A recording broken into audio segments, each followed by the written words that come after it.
Hey guys. Well, let's begin. Tonight we step back into the freezing shadows of medieval Europe. The wind cuts sharp as a blade, and your breath fogs up instantly. Snow crunches under your worn leather shoes. In front of you, crooked huts lean like weary old men against the biting gusts, their thatched roofs already crusted with ice. You've arrived at the worst time possible, the first real freeze of winter. And to be honest, you probably won't survive this. You shuffle forward, pulling a scratchy woolen cloak tighter around your shoulders. The village feels almost abandoned. Only a few smoky tendrils curl lazily from chimneys, hinting at life within. The sun has dipped below the jagged treetops, surrendering the sky to an icy dusk. Chickens cluck nervously as they retreat into coops, and somewhere nearby, a thin dog barks half-heartedly before disappearing into the shadows. So, before the lights go out, click like and subscribe, but only if you're brave enough to return tomorrow night. And hey, why not drop your location and local time in the comments? It's always comforting to know where everyone's tuning in from, especially on nights like this. Now, dim the lights, maybe turn on a fan, because silence makes this story worse, and let's ease into tonight's journey together. The first thing you notice is the absolute domination of darkness. No street lamps, no flickering electric bulbs. Only the pale light of a timid moon, slipping between the clouds, casts faint silver streaks over snow-blanketed ground.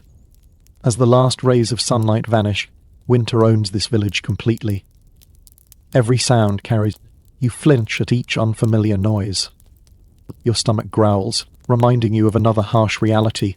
Food is scarce. The harvest was poor this year. The villagers have gathered what little they could. Grain stored in wooden bins, salted meat hanging from rafters, dried legumes tucked away in cloth sacks. But as you glance at the thin frames of the villagers bustling around, it's clear that hunger has already settled in like an unwanted houseguest. A thin woman, her cheeks flushed red from the cold, notices you and offers a weak smile. "The cold's only just begun," she says softly.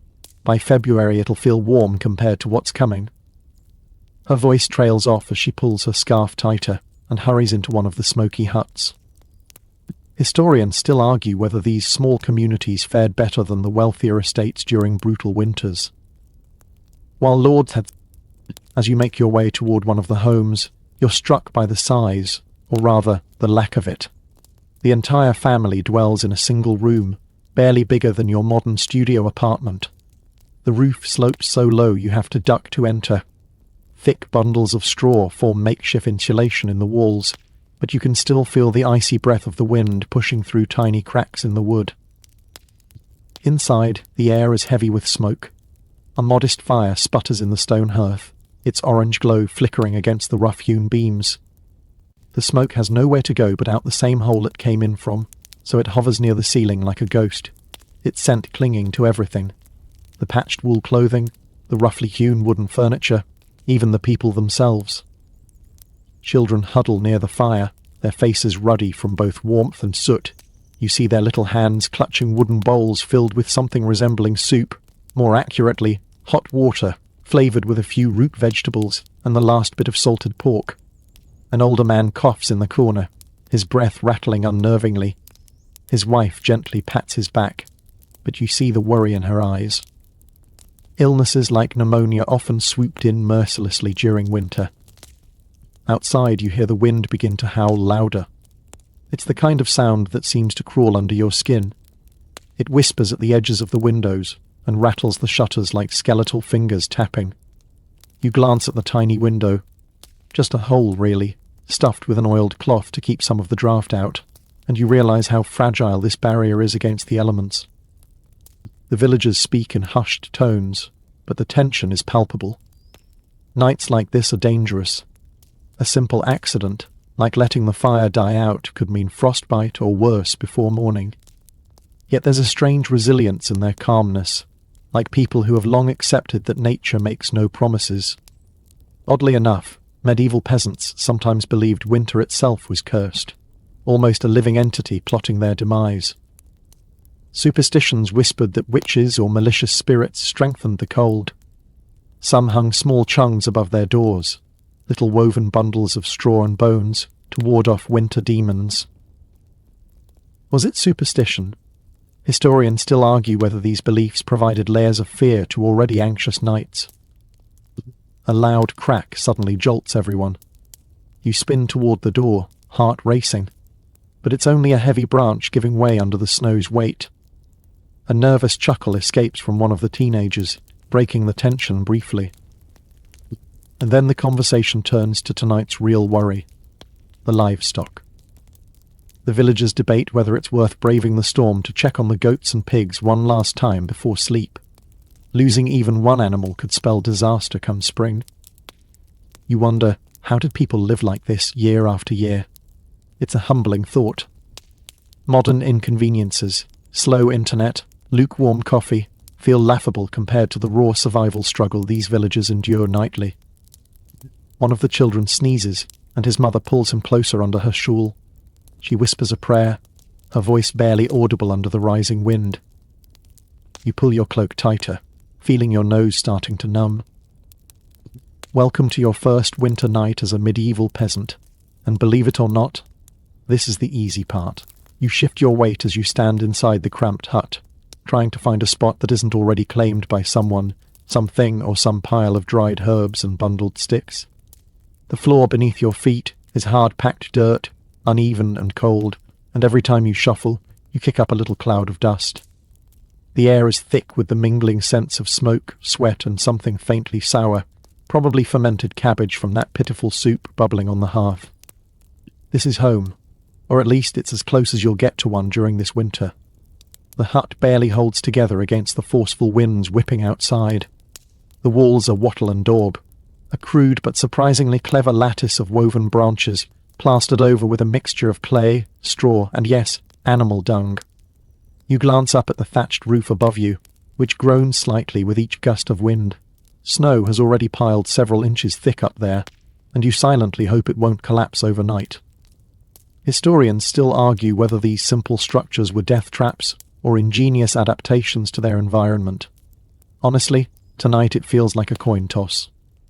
A small dog curls up near your feet, seeking your body heat, its wiry fur quivering from the cold draft that slips in through unseen gaps. The family members continue their quiet, resigned routines. One woman carefully places more dried turf into the fire. The children tug at their mother's dress, whimpering softly.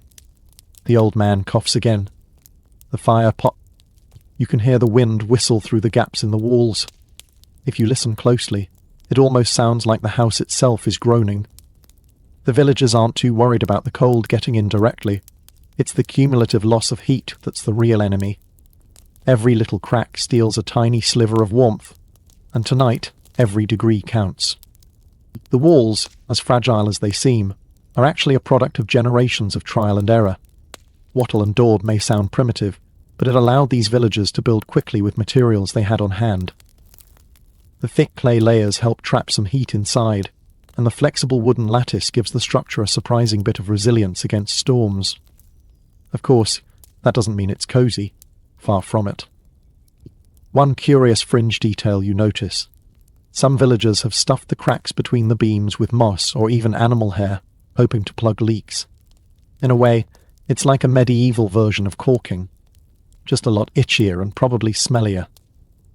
A small boy, barely 5, crawls toward the fire and stares into its flickering dance.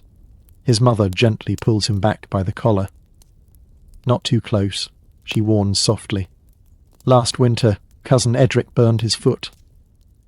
You glance at the hearth again. It's the centre of everything. Heat, light, food, even a weak sense of safety. Without it, survival would be impossible.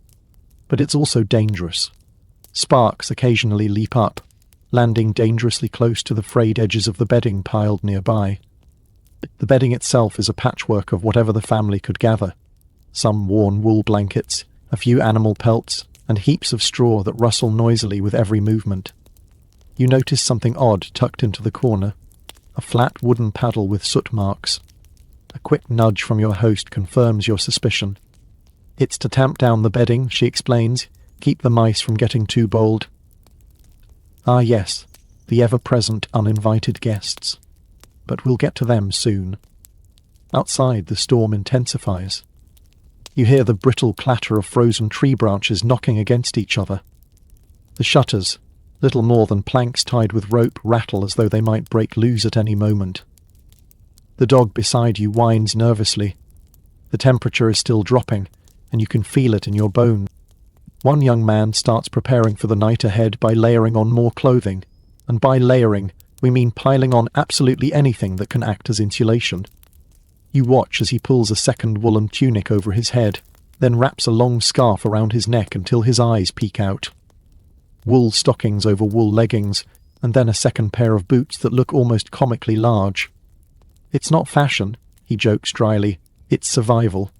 You chuckle quietly. Not much has changed, has it? When it's cold enough, even your ugliest sweater starts looking good.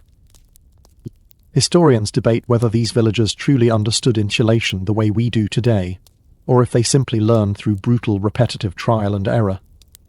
Either way, the method was the same. Pile it on. If you're cold, wear everything you own, and sometimes borrow from the goat too.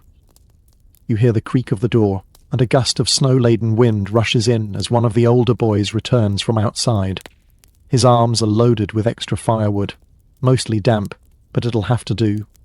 The door is quickly slammed shut again, but not before you feel the icy blast sting your cheeks.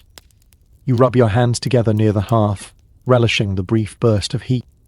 In the far corner of the room you notice a crude ladder leading up to a small loft under the rafters. The children sleep up there, the mother explains, warmer by the roof. You blink, realizing that heat does in fact rise, though with all the smoke trapped near the ceiling, it's a questionable trade-off. Suddenly the fire pops loudly, sending a spray of sparks toward the straw bedding.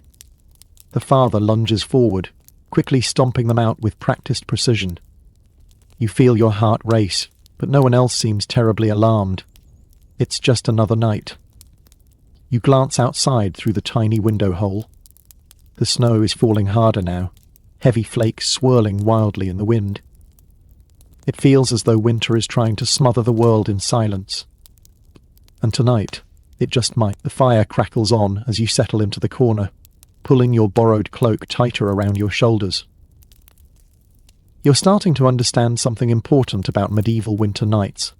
You don't fight the cold. You surrender to it, layering yourself like an onion and hoping you won't freeze from the inside out. The art of dressing for survival here isn't exactly glamorous, but it's surprisingly inventive. The young man across from you continues his nightly ritual, adding yet another layer to his ensemble. A coarse woolen undershirt hugs his torso, over which he's pulled an equally itchy linen tunic. Thick wool hose cover his legs, with strips of leather wrapped around the calves for extra warmth. Medieval leg warmers, if you will. Over everything goes a heavy wool cloak, lined with rabbit fur along the edges. Fur was precious, and mostly reserved for trimming rather than full garments, unless of course you were one of the lucky nobles. You're definitely not. A little girl toddles over, clutching something odd, a small cloth bag filled with dried peas. Her mother gently takes it from her and sets it near the edge of the fire. Warming stone, she explains, seeing your curious glance. We place it under the bedding. It cools fast, but it's better than nothing. Ingens, really. Tiny medieval heat packs before anyone dreamed of microwaves. Historians still argue whether peasants had widespread knowledge of more advanced insulation tricks. Some written records suggest wealthier households might have stuffed their bedding with goose down, or lined walls with layers of thick tapestries. But for most villagers, survival depended on what nature offered within walking distance. Wool, straw, moss, and occasionally scraps of fur if they were lucky enough to trap something. You shift your legs and immediately feel how unforgiving the floor is. With no real floorboards or rugs, the packed dirt beneath you radiates cold like a giant ice block. Some families in wealthier regions scattered rushes or hay on their floors for a little bit of padding and to soak up moisture, but not. The layering isn't just about clothing, it extends to the bedding too. You watch as the family pulls out their sleeping piles, straw mattresses, topped with coarse wool blankets, thin fur throws, and bundles of whatever fabric they've managed to cobble together. The children crawl under the covers first, giggling and jostling each other until stern looks from their parents calm them down. You notice that they arrange themselves close together, leaving little air gaps between bodies. Body heat becomes a shared resource. They say the closer you sleep, the warmer you stay, the mother remarks, tucking her children in. And if you have to turn together. You raise an eyebrow. Synchronized turning? She smiles weakly. Otherwise cold air sneaks in. We turn like fish in a net. That image sticks with you. Families bundled like sardines in a straw-filled net, flipping carefully through the night to preserve every precious degree of warmth. A thin draught slices through a crack near the door, and the father mutters under his breath, stuffing another handful of moss into the gap. Should have fixed that before snow came. His tone carries a blend of frustration and resignation you're starting to recognize as typical winter mood. The more you observe, the more you appreciate just how strategic every piece of clothing is.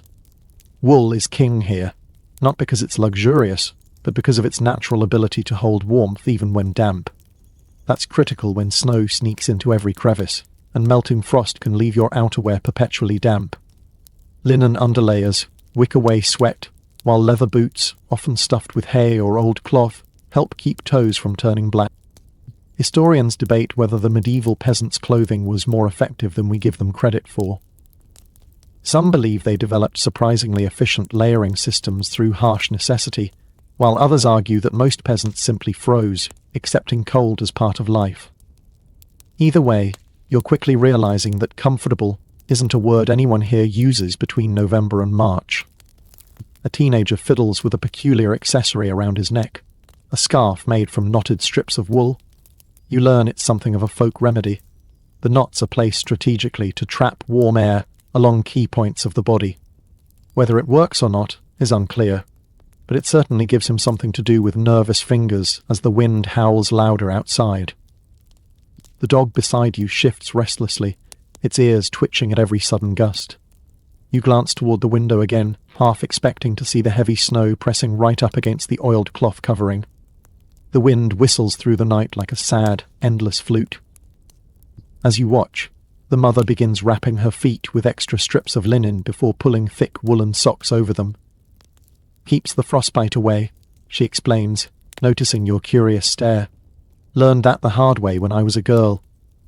You nod, suddenly very aware of your own freezing toes.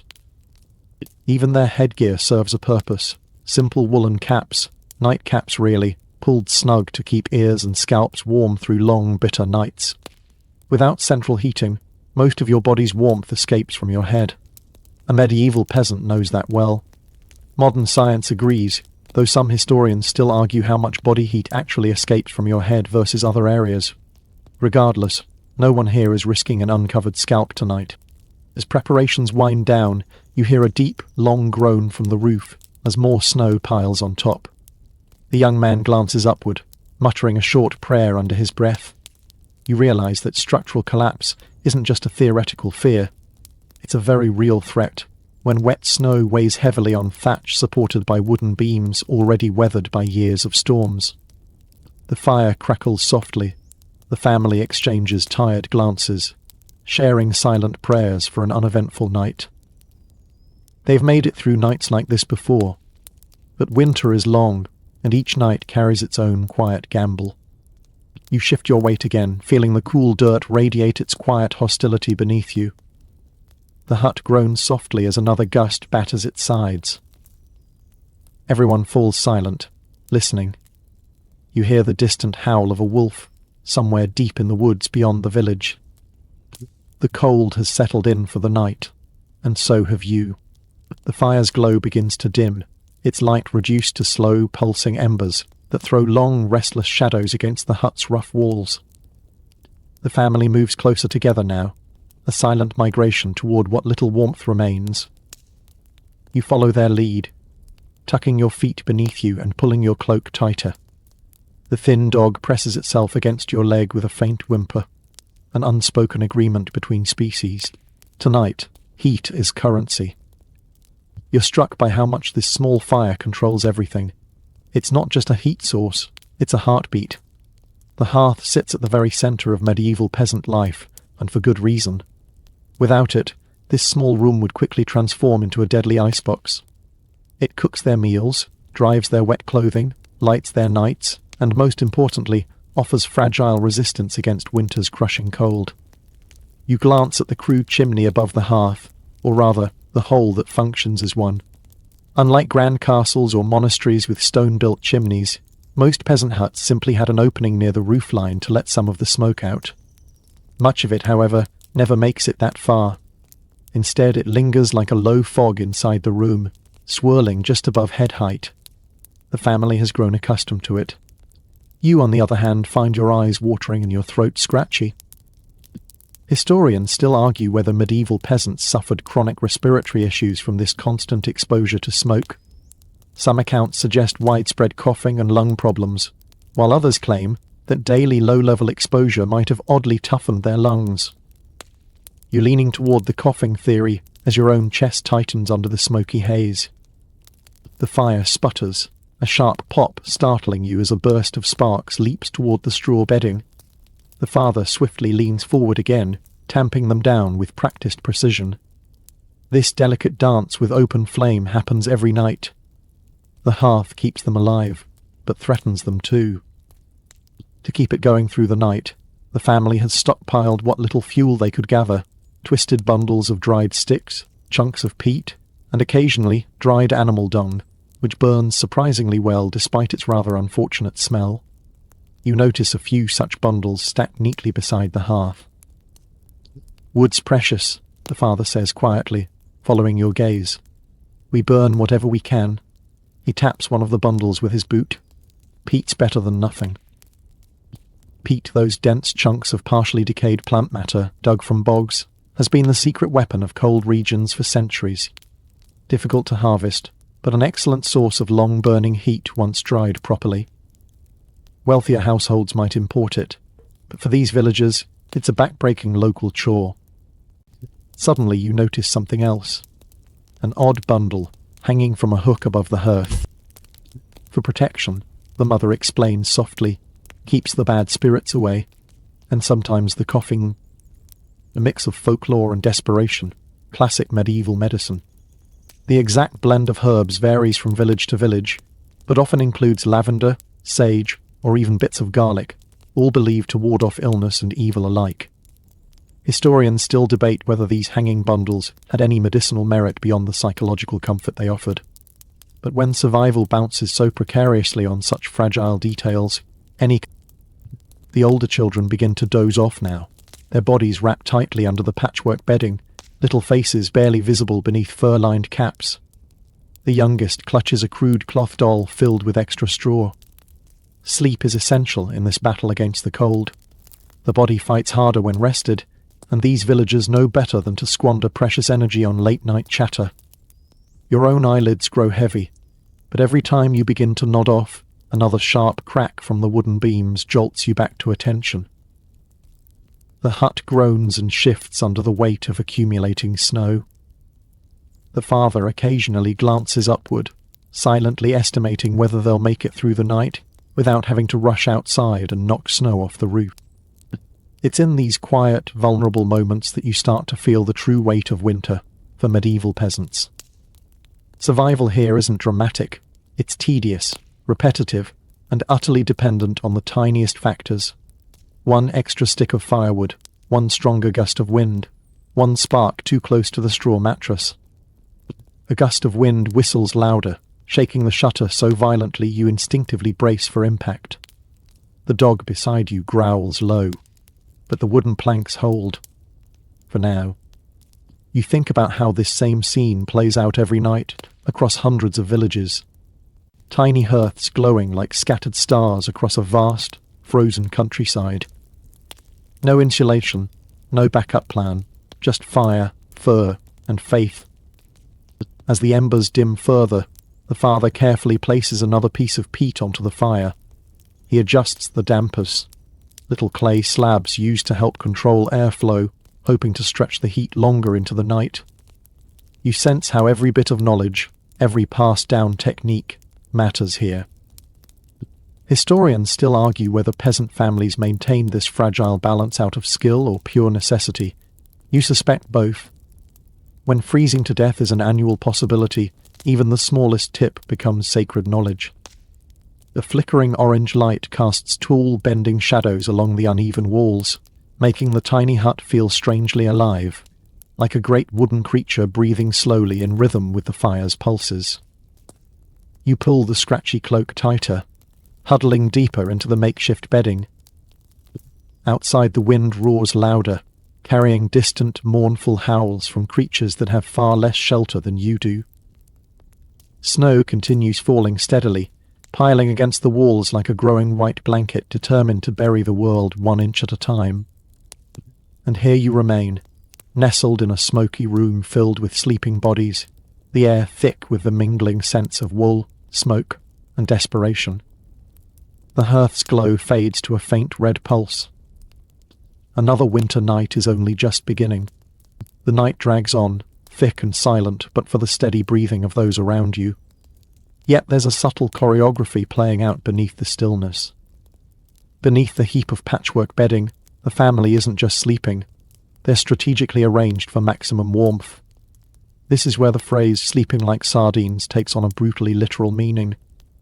You find yourself wedged near the edge, your body pressed against the teenager, wrapped like a stuffed sausage in his layers of wool. The little children are burrowed safely between both parents, where the heat is best preserved. The old man coughs softly from his corner, pulling his blanket higher every few minutes. The dog sleeps somewhere near your legs, its body trembling occasionally from the cold drafts, slipping through unseen cracks. It's surprisingly uncomfortable and awkward, yet oddly efficient. The key to surviving medieval winter nights often came down to this human furnace effect. Shared body heat, minimal exposed skin, no wasted space. Everyone breathes in the same stale, smoky air. Everyone endures the constant squirming and accidental elbows, and everyone knows that staying warm trumps personal space. Historians still debate just how common this practice was across different regions of Europe. Some argue that only the poorest peasants crammed entire families into a single shared bed, while others suggest that even wealthier farmers practiced communal sleeping during especially brutal winters. Either way, tonight there's no aristocracy here. There's only cold and the methods used to defy it.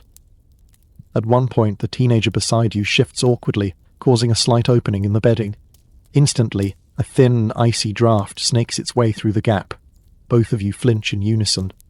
Without a word, he tugs the blanket tighter and subtly bumps your shoulder as if to say, "Turn," and you do.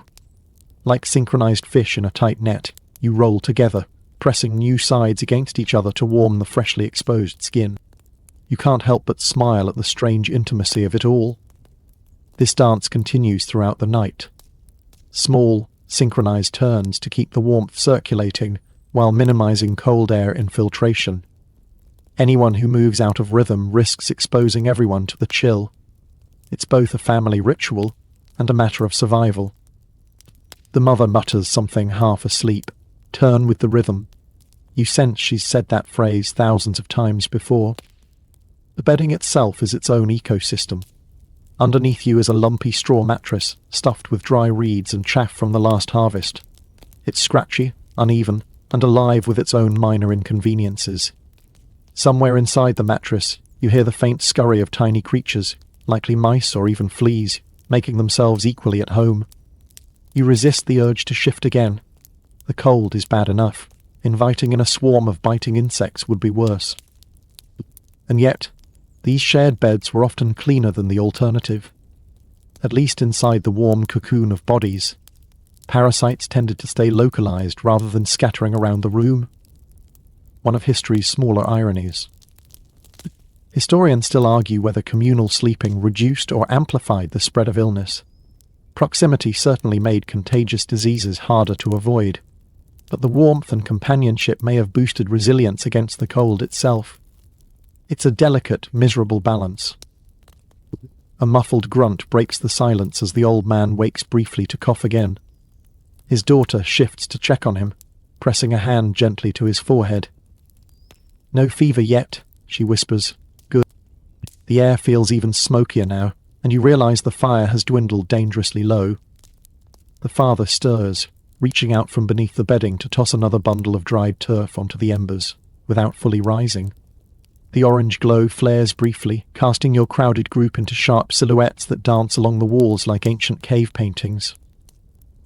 Outside, the wind howls even louder, a banshee's wail carried through the cracks. Snow and ice claw at the shutter, rattling it on its primitive hinges. You begin to wonder what would happen if one of those gusts finally succeeded in wrenching it open.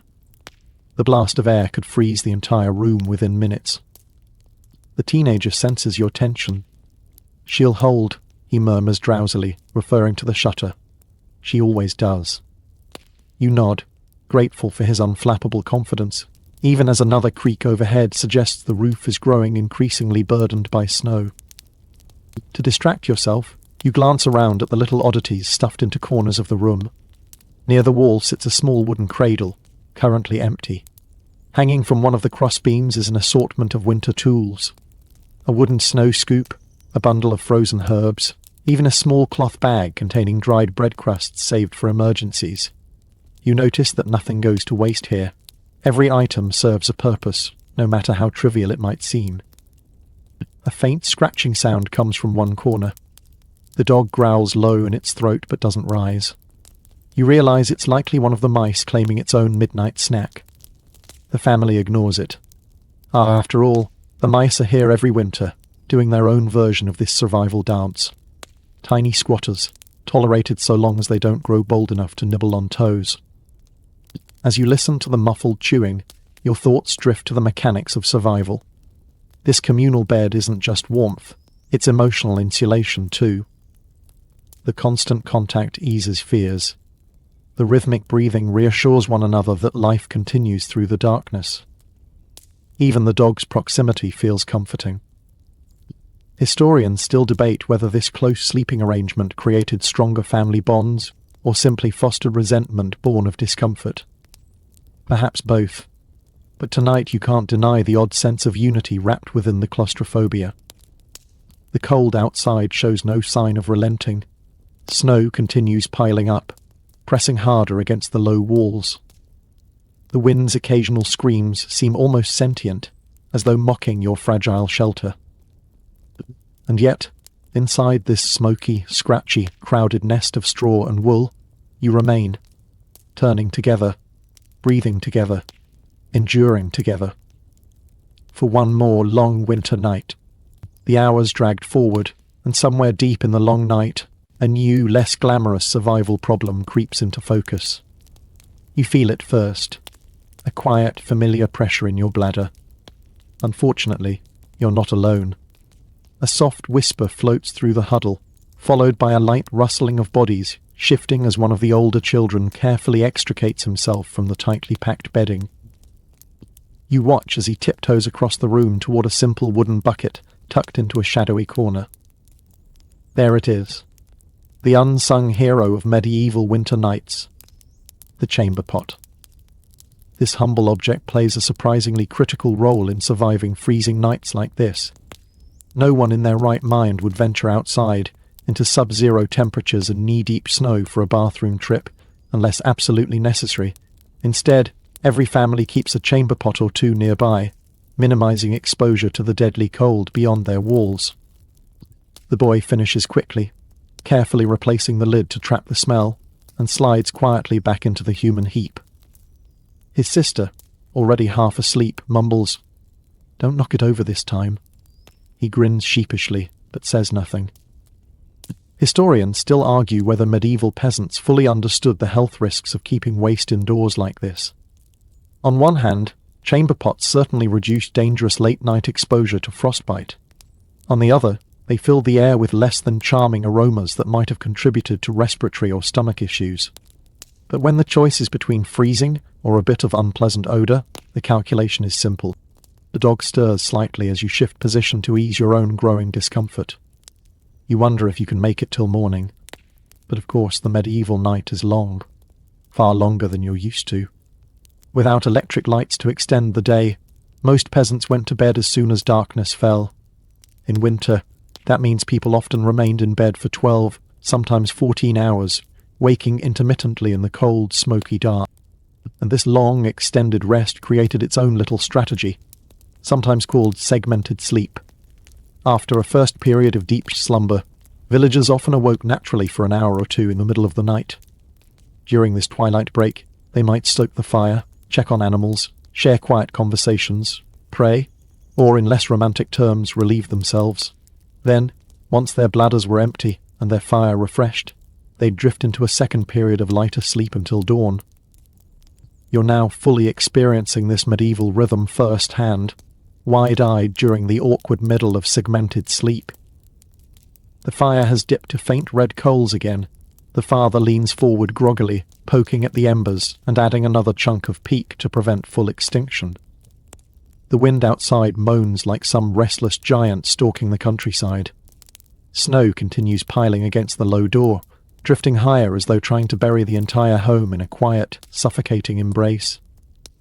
You can hear the muffled creaks and groans of wood under strain, accompanied by sharp little cracks from overhead as fresh snow slides off the thatched roof in thick clumps. The father peers toward the ceiling, gauging whether more shoveling might be necessary before dawn. For now, the roof holds. In one corner, you spot another small but curious item, a wooden pitcher filled with water sitting on a table near the hearth. The mother notices your glance and whispers, "For drinking," and sometimes for washing. She hesitates, lowering her voice even further, though not tonight. If it freezes, it's useless. You look closer and realize the surface is already crusted with a thin skin of ice. Keeping water liquid indoors during deep winter was often a losing battle. Even just feet away from the fire, temperatures inside could plummet enough for water to freeze overnight. For this reason, some peasants resorted to warming stones and wrapping containers in cloth to delay freezing. Yet on especially cold nights, as you're seeing, these methods only bought a few precious hours. Historians still debate how widespread these improvisations were. Some argue that most peasants simply resigned themselves to drinking barely thawed slush for months, while others suggest more inventive solutions existed in wealthier or better compared households. Tonight, you witness a family straddling both extremes, knowledgeable enough to try small tricks, but ultimately still at the mercy of winter. The old man stirs again, coughing quietly. His daughter reaches over and offers him a small wooden cup. Inside, a weak herbal tea made from dried yarrow and mint floats like little shriveled leaves. "Helps the chest," she whispers. Whether it truly works is uncertain, but it provides some small comfort. And that's the unspoken truth of winter survival here. Comfort isn't guaranteed. It's crafted in small, fragile doses, wherever possible. As the night deepens, you hear a distant clatter, wood shifting somewhere outside. Everyone stiffens briefly, heads lifting from the bedding. The father rises halfway, listening intently. Was it falling snow, or something else? After a tense pause, the sounds settle, probably just a collapsing woodpile. The family collectively exhales and nestles back into the blankets. In another time and place, such a noise might merely be background ambience, but here, with wolves and desperate thieves roaming the countryside, every unexpected sound carries an edge of fear. The teenager beside you mumbles, half lucid, "Thieves won't risk it tonight. Too cold even for them." His voice fades into soft snores almost immediately. You, however, remain wide awake, your body stiff from immobility and your bladder now sending increasingly urgent signals. Eventually you summon your courage. Carefully, so carefully, you extricate yourself from the shared mass of bodies, tiptoeing toward the corner where the chamber pot sits like some forbidden relic. The air instantly bites at your exposed skin, and even this brief journey feels like an Arctic expedition. You complete your mission quickly, grateful for the primitive convenience of indoor plumbing, then return to the warm mass of family huddled on the straw mattress. The warmth feels instantly better after the brief cold exposure, and you now fully appreciate why no one volunteers for repeat visits. The hut creaks again as another heavy gust presses against it. The shutters rattle like loose teeth, but they hold. The fire emits a few weak sparks, then settles once more into its steady, reddish glow. The long night continues, wrapping you tighter inside this peculiar mixture of discomfort, intimacy, and survival instinct. No one is fully comfortable, but no one freezes. Not tonight. The room is filled with a low, steady chorus of breathing. Every now and then someone shifts, rustling the straw beneath them, but mostly the family sleeps, or tries to, but you can feel it, the faint, constant tickle of something moving beneath the blankets. It's subtle at first, easy to ignore, until it isn't. You reach down instinctively and brush your ankle. There it is again, a tiny skitter. The dog growls softly. In the dim glow of the dying fire, you catch a brief flash of movement as a small, nimble creature darts across the edge of the bedding. Rats. Ah yes, the uninvited guests of winter. In truth, these tiny invaders are as much a part of medieval peasant life as the hearth or the straw mattress. The cold drives them indoors, where warmth and crumbs abound. No matter how carefully food is stored, rats always seem to find a way in, and where rats go, fleas follow. The blanket rustles again, and you feel a light prick near your wrist. Fleas, bedbugs. Tiny predators feasting while you shiver. Historians still argue how much peasants actively battled these pests, or simply tolerated them as a fact of life. Some suggest basic attempts were made. Herbs hung in corners to repel vermin, bedding occasionally aired out during brief winter thaws, or cats kept close for their pest-hunting prowess. Yet for most, coexistence with these creatures was unavoidable, especially during long winter months when freezing temperatures drove every living thing to seek shelter. The teenager beside you mumbles, half asleep, "Don't scratch too hard, you'll only wake them up." You glance over, half smiling, half horrified at his casual acceptance of your mutual parasites. The family dog lets out a soft bark, its ears pricked as it stares at the corner where the rat disappeared. The father stirs, briefly offering his head. "Leave it be," he mutters. "Let him have the crumbs." You're shocked by the resignation in his voice, but you're beginning to understand. Out here, picking battles is a survival tactic of its own. Earlier that day, you'd seen a few attempts at pest control. Crude wooden traps baited with scraps, small piles of dried mint leaves scattered along the walls, believed to repel both rodents and bugs. The science behind this is, let's say, debatable, but every little ritual gives some sense of control. The rats aren't just nuisances, they're potential threats. Not long ago, plague swept through villages like this, carried by fleas hitching rides on these same rodents. Though the current winter night feels far from that horror, the memory of it lingers in folklore and whispered prayers. Even now, some villagers sleep with small charms tucked into their bedding, bits of iron, crosses, tiny hand-carved amulets meant to protect them from unseen evils crawling in the dark. You notice one such object tied around the mother's wrist. A smooth wooden disc etched with a spiral design. "Keeps the fevers away," she had whispered earlier, as if daring the spirits to prove her wrong.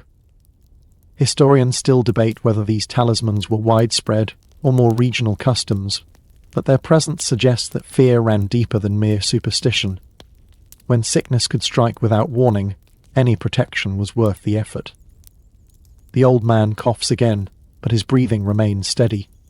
The children sleep soundly, oblivious to the tiny invaders that scurry around them. The fire glows faintly, barely keeping the frost at bay. The dog shifts, ears flicking at every little scuttle along the walls. You're grateful for its presence, not just as a heat source, but as an early warning system. Rats don't particularly fear humans, but they respect dogs. A soft tap comes from the roof above, a piece of snow slipping and falling into the growing pile outside. The wind whistles through the gaps again, creating little ghostly melodies that weave around the hut's beams. The dog huffs, irritated by both the cold drafts and the rodents still daring to sneak about. And here's the strange part. You start to get used to it. The scratchy straw, the occasional nibble from unseen insects, the constant hum of tiny paws skittering under the bedding. It all fades into the background, just another layer of discomfort in this long, frozen night. You glance toward the shuttered window, where a faint sliver of moonlight leaks through a worn corner of the oiled cloth. The snow outside has risen nearly halfway up the doorframe now. Should the door freeze completely shut, it could take hours to dig out come morning. The father, noticing your glance, mutters, "I'll clear it at first light." You nod, though you know first light feels centuries away in this unending night. A faint rustling from behind you draws your attention. You squint in the half-dark, spotting one of the larger rats boldly emerging near the hearth, sniffing around for scraps. It moves quickly, fearless in its nightly scavenging. The dog growls louder this time, but no one else stirs. For a brief moment, you consider throwing something at it. But you don't. The family has made a quiet peace with these invaders. The rat takes a final sniff, then scurries back into the shadows. The silence settles once more, broken only by occasional coughs, the gentle snores of children, and the eerie wind howling outside like some ancient spirit pacing through the village streets. Historians still debate whether medieval people considered these creatures a serious danger, or simply another part of nature's endless assault. Tonight you see that survival demands a brutal kind of acceptance. The rats steal crumbs, the fleas take their bites, but if the family remains warm and breathing by morning, the night will have been a victory. The straw shifts again beneath you. Something tiny scampers across your shin, then vanishes. You sigh quietly, bury your face deeper into the scratchy wool blanket, and close your eyes. You're not alone, and that's both the problem and the solution. Your eyes flutter open again, though you're not sure you ever fully slept. The cold has a way of keeping you balanced between wakefulness and shallow dreams. The family stirs slightly, shifting positions with the familiar sardine-like coordination you've come to admire. But this time, something new catches your attention, an odd, musty smell wafting up from the bedding. You glance toward the edges of the mattress and realize what's packed beneath the straw, an assortment of curious materials, layered with obvious care. Wool scraps, dried moss, and unless your eyes deceive you, old rags, and even crumpled paper like parchment. This, it seems, is the medieval peasants' version of insulation technology.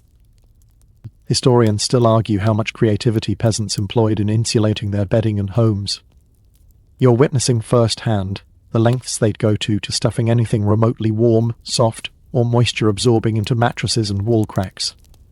After all, with no down comforters or synthetic fibres, you work with what's available: sheep's wool, dried grasses, rabbit pelts, and even discarded bits of worn-out clothing. The teenage boy beside you, half awake, notices your curiosity. "Keeps the cold from crawling up through the floor," he murmurs, voice thick with sleep. "Better than plain straw." You nod silently. Straw alone is decent insulation, but when combined with wool scraps and moss, it becomes something surprisingly effective, if not entirely comfortable. The scent isn't exactly inviting, but in winter, warmth always wins over fragrance. A peculiar material catches your eye, a layer of what appears to be woven flax fibre. The mother had mentioned earlier that flax remnants from old spinning work often ended up in the bedding. It's thin, but traps warmth and wicks away some moisture. Ingenious, really. Near your feet, you feel the dog shift again, pressing its bony body tighter against your legs. Even the animals know how to position themselves in this carefully stacked survival arrangement. As your eyes adjust more, you notice bundles tucked against the walls, odd assortments of dried grass stuffed into sacks, tightly packed and tied off with thin rope. For later, the father had said, in case more snow comes. These are emergency reserves, makeshift additional stuffing to refresh the mattress as the winter wears on, and the straw beneath compresses and flattens under months of continuous weight. Historians debate how often medieval peasants replenished or changed their bedding throughout the winter. Some argue they rotated straw every few weeks when possible, while others believe most simply endured as long as they could before replacing it at spring thaw. The truth probably depended on both resources and pure exhaustion. You lift a corner of one of the fur blankets. Beneath it lies a patchwork of skins, some rabbit, some weasel, and what might even be squirrel. These small furs, sewn together with clumsy stitches, provide another precious layer of warmth. Full fur pelts were rarely available to common peasants. Instead, they collected smaller animals caught in traps set near the village's edge, piecing them together into crude but effective quilts. The teenage boy chuckles softly. "Don't worry," he whispers. "The fleas love the rabbit fur best. They leave the humans mostly alone." You raise an eyebrow. "Comforting?" He shrugs. "That's what Mama says." There's a grim humour in their acceptance. You're beginning to realise that medieval winter survival isn't about eliminating discomfort. It's about stacking layer upon layer of barely tolerable solutions until the whole fragile system just barely works. Outside, the wind kicks up again, this time carrying a thin whistle that makes the shutter rattle like bones in a wooden coffin. Snow continues falling in heavy, silent sheets. The world beyond these thin walls is vanishing beneath a thickening white blanket. Somewhere in the distance, a faint howl echoes, likely a wolf, maybe a stray dog. Either way, it's a reminder that things far worse than rats roam these woods at night. The father shifts, listening carefully, but hearing nothing more. He sighs and settles back into the pile. You glance again toward the low roof, marvelling that so little material separates you from the storm above. The thatch, now heavily weighted with snow, creaks under its burden. If too much accumulates before morning, the family may need to risk venturing outside to knock snow free. A dangerous but necessary task to prevent collapse. You notice small cloth bundles hanging from some of the crossbeams. These are stuffed with dried lavender, rosemary, and a local favourite pennyroyal, not just for fragrance, but as a desperate defence against fleas, bedbugs, and moths. Whether it works is another matter, but it gives the air a strange, layered scent. Smoke, wool, sweat, and faint notes of crushed herbs. Historians still debate whether these herbal bundles offered any real protection, but one thing is certain: their presence is an act of hope as much as science. You hear a small voice in the pile. The youngest child whispers through chattering teeth. "Mama, is it almost morning?" The mother gently strokes his head. "Not yet, my love. The rooster sleeps still." In truth, dawn feels impossibly distant. Without clocks or reliable timekeeping, peasants measured nights like this by instinct, listening to the sounds outside, watching the slow shift of shadows, or simply waiting for the coldest stretch. Always just before sunrise. The old man coughs again, drawing a soft sigh from the mother. She reaches under the bedding and pulls out a small cloth pouch containing what looks like dry, crumbly root shavings. She pinches a bit of it between her fingers and places it beneath his tongue. "Angelica root," she whispers, "good for breathing." Whether it works is unknown, but any remedy feels better than nothing. Historians still argue whether such folk remedies had genuine medicinal value or were mere superstitions passed down out of desperation. Angelica, for example, does have mild expectorant qualities. But here, in this tiny hut under siege by snow, its main power seems to lie in giving hope. The dog sighs, curling tighter against your legs. The flickering embers still glow faintly in the hearth, their orange pulses reflecting off the uneven surfaces of the rough-hewn walls. The air is heavy with layered smells, layered sounds, and layered bodies. In this fragile, smoky nest of moss-stuffed walls and rabbit fur quilts, one more layer always makes the difference between surviving or succumbing. Another inch of snow presses against the door. Another hour of darkness passes. And the night continues. A dull thump on the roof shakes loose a sheet of snow that slides heavily to the ground outside. You hear it land with a muffled whomp, the weightless flakes of earlier now compressed into thick, heavy drifts. The walls groan again. And yet, in this tiny refuge of fragile warmth, something unexpected happens. There's a soft bleat in the dark. Then another. You sit up slightly, craning your neck toward the corner of the room where a makeshift pen holds a few small animals. 2 goats and a trio of nervous-looking chickens. Their eyes glint faintly in the fire's dying glow, reflecting an uneasy awareness that they, too, are passengers on this precarious winter voyage. Yes, tonight you share your sleeping quarters with animals. Welcome to another odd, but essential strategy medieval peasants employed for surviving the cold. Animal roommates. Historians still debate how common this practice was across Europe, but in many rural villages, keeping animals indoors during the worst of winter made perfect sense. The livestock benefited from the warmth, and the humans in turn received extra body heat radiating from the animals. It wasn't exactly comfortable, but survival often demands creative compromises. The teenage boy shifts beside you, yawning. "Goats help more than you'd think," he murmurs. "Smell worse too, though." He isn't wrong. The air carries a distinctive tang, a pungent blend of dung, damp wool, and smoky sweat. The chickens cluck softly, huddled in a corner near the goats, their feathers fluffed up like little downy balloons, trying to trap every last bit of heat. The mother rises quietly, careful not to disturb the children still burrowed in the bedding, and checks the animals. She whispers softly to the goats, offering them handfuls of withered hay pulled from a nearby sack. The goats chew lazily, their wide eyes blinking slowly in the dim light. Even in the coldest part of the night, life maintains its rhythm. You find it strange at first, sleeping so close to livestock, but soon you realize the practical wisdom behind it. The combined body heat of humans, goats, and chickens helps push back against the creeping cold in ways that extra straw or thicker blankets alone cannot. Historians still argue whether this strategy had more benefit than risk. After all, animals bring their own challenges, parasites, messes, and potential disease. But in desperate winters, these concerns were often secondary to the more immediate threat of freezing. The teenager gestures toward the goats. "Last year we kept the pigs inside too. Only the small ones, though. They stink worse than the goats." You can only imagine. The hut is already thick with odours. Adding pigs would transform it into a pungent barn. Another gust of wind batters the outside walls, and you hear more snow sliding off the sagging roof. The dog lets out a low growl, but doesn't get up. The goats shuffle nervously in their pen, occasionally bleating in protest. Suddenly one of the chickens squawks loudly, flapping its wings. The mother moves quickly, calming it with practiced hands.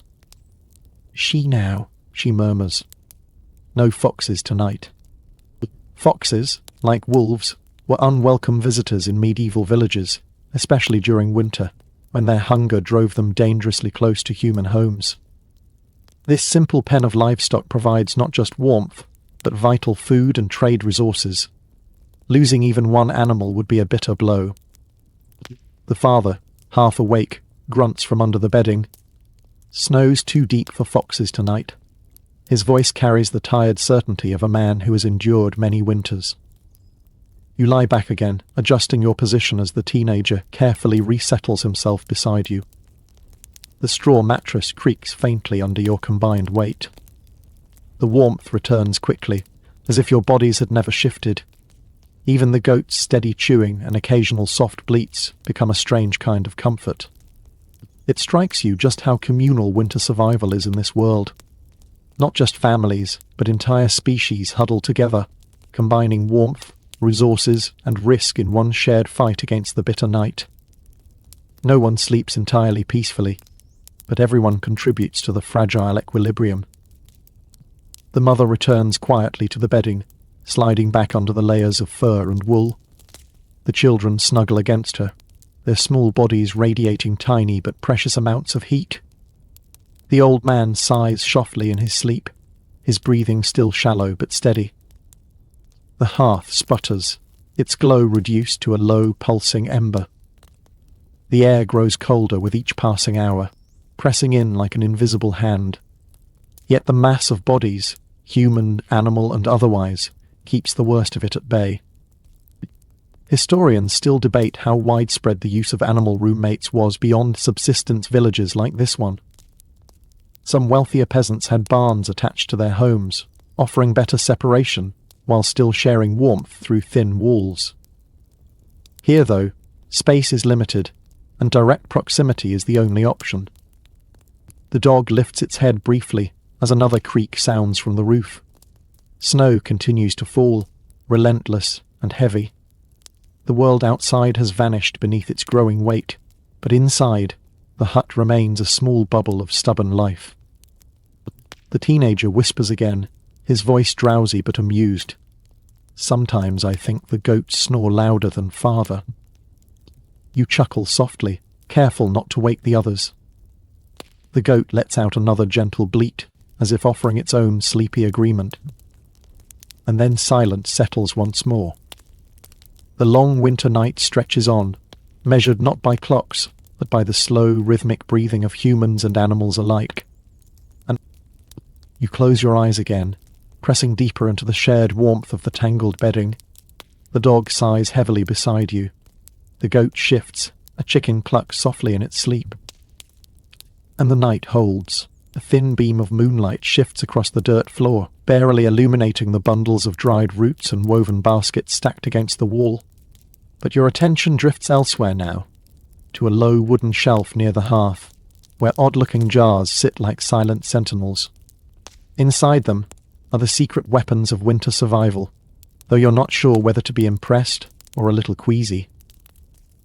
These are the winter stores, the preserved food that keeps this family breathing when nothing grows, when the ground is locked tight under snow, and when even hunting yields little more than frost-bitten rabbits. The mother rises quietly once more, padding barefoot across the floor with a practiced grace that somehow avoids every creaky plank and loose bit of straw. She selects one of the jars, an opaque, lumpy-looking thing, and brings it to the hearth. You catch a whiff as she removes the lid. Sharp, tangy, a bit sour. Yes, fermented vegetables. The peasant winter diet is an exercise in strange creativity. With no refrigeration, the villagers rely on drying, salting, fermenting, and pickling to keep any kind of food available through the long freeze. The result? Meals that are functional, sometimes nutritious, and almost never appetizing. The teenage boy stirs beside you, catching the scent. Better than nothing, he mumbles, and you sense that might as well be the village's motto. Historians still debate how varied medieval peasant diets really were. Popular belief paints them as constantly starving, subsisting on little more than thin gruel. While that certainly happened during lean years, evidence suggests that resourceful peasants managed to preserve a surprising variety of foods when nature allowed. The mother uses a wooden ladle to spoon the fermented turnips into a small clay pot, adding a bit of leftover barley and some scraps of dried pork fat for flavour, if you can call it that. The result will be the family's breakfast once morning arrives. The nose twitches at the sharpness of the vinegar-sour air mixing with lingering smoke and the ever-present animal musk. This sensory stew is medieval survival in a nutshell. Not pleasant, not elegant, but effective. You glance at the other jars. Pickled cabbage, salted fish, hard cheeses coated in thick wax to stave off spoilage, a few small sacks of dried legumes, tiny reserves, carefully rationed, enough to last hopefully until spring. The teenage boy stretches, offering a sleepy commentary. Last year, the salted trout turned sour by January, stank so bad we had to bury it. The family laughs softly, a dry, knowing kind of humour that only people who've suffered through something truly awful can manage. You smile too, though the idea of rotting fish in the dead of winter isn't especially comforting. You're struck by the care taken to preserve even the smallest portions. Nothing goes to waste. Bones from slaughtered animals become broth, marrow is sucked dry, fat is rendered into tallow for candles or cooking. Even the tough skins of root vegetables are dried and ground into coarse meal. A small wooden barrel sits in one corner, its lid weighted with a stone. The father explains, cabbage down there, last of the kraut. Fermented cabbage, or sauerkraut, remains one of the most reliable ways to stretch scarce nutrition across the barren months. Its strong flavour may be polarising, but its vitamin... Historians still argue whether most peasants understood the nutritional benefits of fermented foods, or simply inherited the practice from trial and error. Either way, the survival outcome was the same, a crude but surprisingly effective hedge against malnutrition. The old man stirs, coughing weakly again. His daughter offers him a cup of thin broth, warm but watery. You catch a glimpse of what's inside, bits of dried mushroom floating like tiny rafts. Forest fungi, carefully dried during the warmer months, now rehydrated into a pale, earthy soup. Found plenty of those this autumn, the mother whispers. Good thing, too. Rabbits were scarce. Indeed, foraging supplements what little farming provides. The nearby woods yield wild mushrooms, nuts, berries, and edible roots. It's a dangerous but necessary practice. One misstep with poisonous fungi or toxic berries could doom an entire family. Still, the villagers know their forest well. The land may be harsh, but it still offers small gifts for those who know where to look. The wind outside swirls again, rattling the shutters and shaking loose more snow from the roof above. You hear it thud heavily into the growing drifts. The dog lifts its head briefly before resettling, satisfied there's no new threat. The faint clasher of pottery draws your gaze as the mother opens another jar. This one holds something you never expected. Honey, a rare treasure, protected fiercely when available. Beekeeping is difficult in this cold, but the village maintains a few hives nestled in tree hollows during warmer months. Honey isn't just sweet, it's medicine, offering antibacterial properties long before anyone understood why. She spoons a thin layer onto a cloth-wrapped slab of hard cheese, then sets it aside for the old man, a rare indulgence for his weak state. Even in hardship, small comforts are shared thoughtfully. Historians still debate whether such careful rationing reflects community spirit or simple survival logic. Likely both. In a world where winter can steal everything, generosity becomes a currency of its own. The youngest child stirs under the covers, murmuring a sleepy request. "Mama, tomorrow can we have the berry jam?" The mother smiles softly. "If there's any left, little one." She glances at the shelves. "We'll see." Berry preserves made in the height of summer and stored in tightly sealed pots are treated like precious treasure, reserved for celebrations or moments of real need. Sweetness is rare in this world. You listen to the gentle clinks of jars being sealed again, lids pressed tight to keep out both air and pests.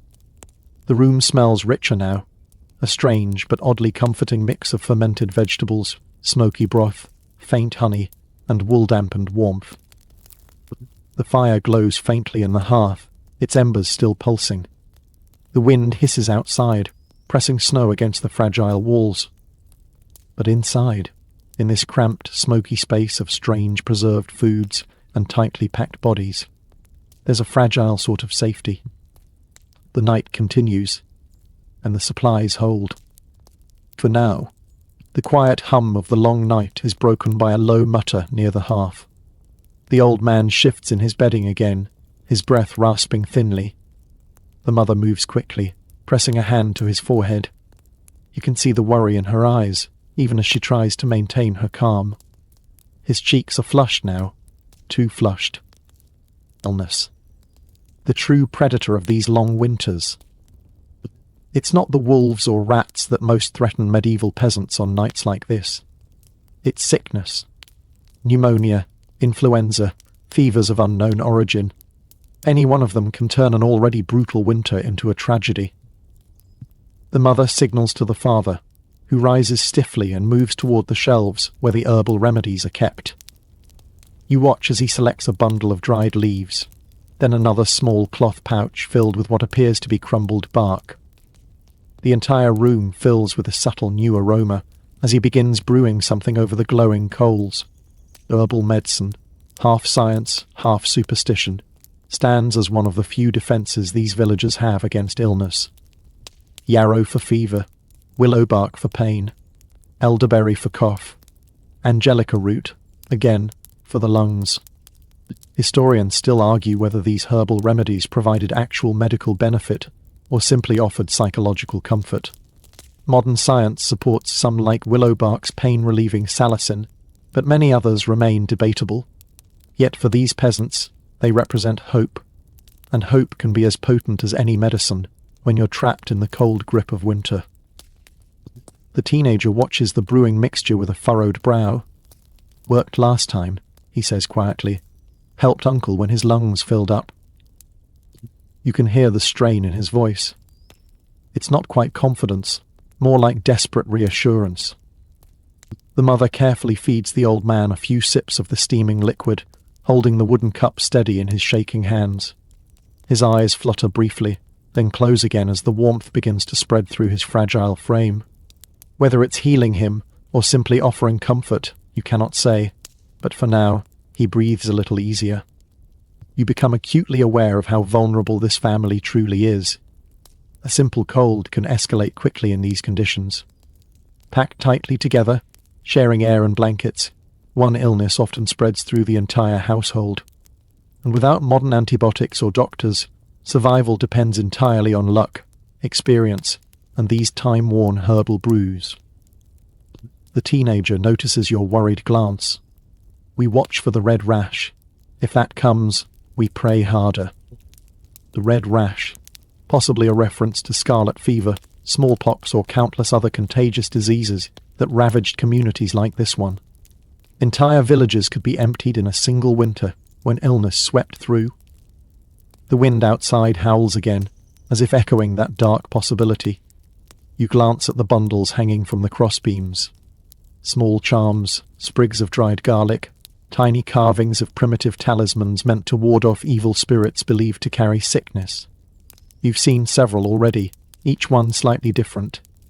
The mother wears a tiny cloth pouch around her neck as well, filled with ground herbs and a tiny sliver of iron. Keeps the bad air away, she had said earlier. Historians still debate the role of these protective charms.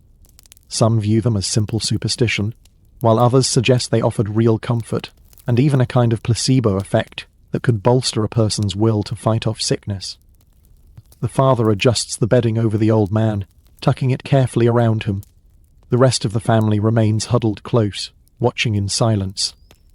No one speaks of the worst possibilities aloud, but the tension is thick, pressing tighter than even the cold outside. The fire's embers glow brighter for a moment, as fresh peat is added. The faint light dances across the rough walls, casting distorted shadows of the bundles and sleeping bodies, like a flickering, fragile mural of survival. In the corner, the goats shuffle and the chickens cluck softly. The animals, too, are vulnerable to illness. A sick goat could mean lost milk. A sick chicken, lost eggs. In some ways, the animals are as vital as any family member. The mother dips another cloth into warm water and presses it against the old man's chest. "We'll keep the fever down," she whispers. "We've done it before." Her voice carries both determination and fear, the kind only those living on the razor's edge of survival know well. Outside, the snow keeps falling, blanketing the village in deeper silence. The wind's mournful whistle seeps through the cracks, but the small hut holds, its walls trembling yet standing against the relentless storm. You marvel at how fragile life feels here. Every winter is a battle, not just against cold, but against invisible threats, tiny invaders that can turn warm bodies cold in days. The teenager shifts again and pulls his nightcap lower over his ears. "Tomorrow I'll check on the herbalist. She knows more plants." You sense a hint of relief in his voice, knowing there's at least someone in the village with more knowledge than his exhausted mother. The village herbalist, or wise woman, often occupies a strange place in medieval communities, sometimes respected, sometimes feared. Their knowledge of plants straddles the line between medicine and what some called witchcraft. Historians still argue whether these village healers were true practitioners of early medicine or merely victims of desperate hope. In either case, many peasants owed their lives to the limited remedies these women offered. The old man breathes in deeply, then exhales with a long, rattling sigh. His daughter tightens her grip on his hand. "Breathe, Papa," she whispers. The dog lifts its head again, ears twitching toward the door as another burst of wind presses hard against it. The shutters rattle, the snow piles higher. But inside, in this tight, smoky room filled with desperate remedies and quiet prayers, the family holds its vigil. You nestle back into the cramped bedding, drawing the scratchy wool closer as the warmth slowly creeps back into your limbs. The embers pulse faintly. The goats murmur. The old man breathes. And winter waits, patient as always. You stir again as the fire sputters, briefly flaring before slipping back into its low, glowing heartbeat. The air has grown heavier, thicker, as if the very walls are exhaling years of breath soaked into their wattle and daub skin.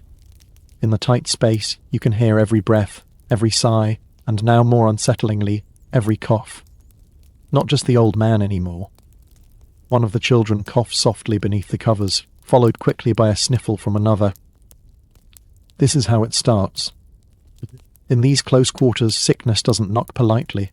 It seeps like the drafts through the walls, invisible but steady, moving from one person to the next. The family remains bundled tightly, their collective warmth both their greatest defense against cold and their greatest vulnerability to contagion.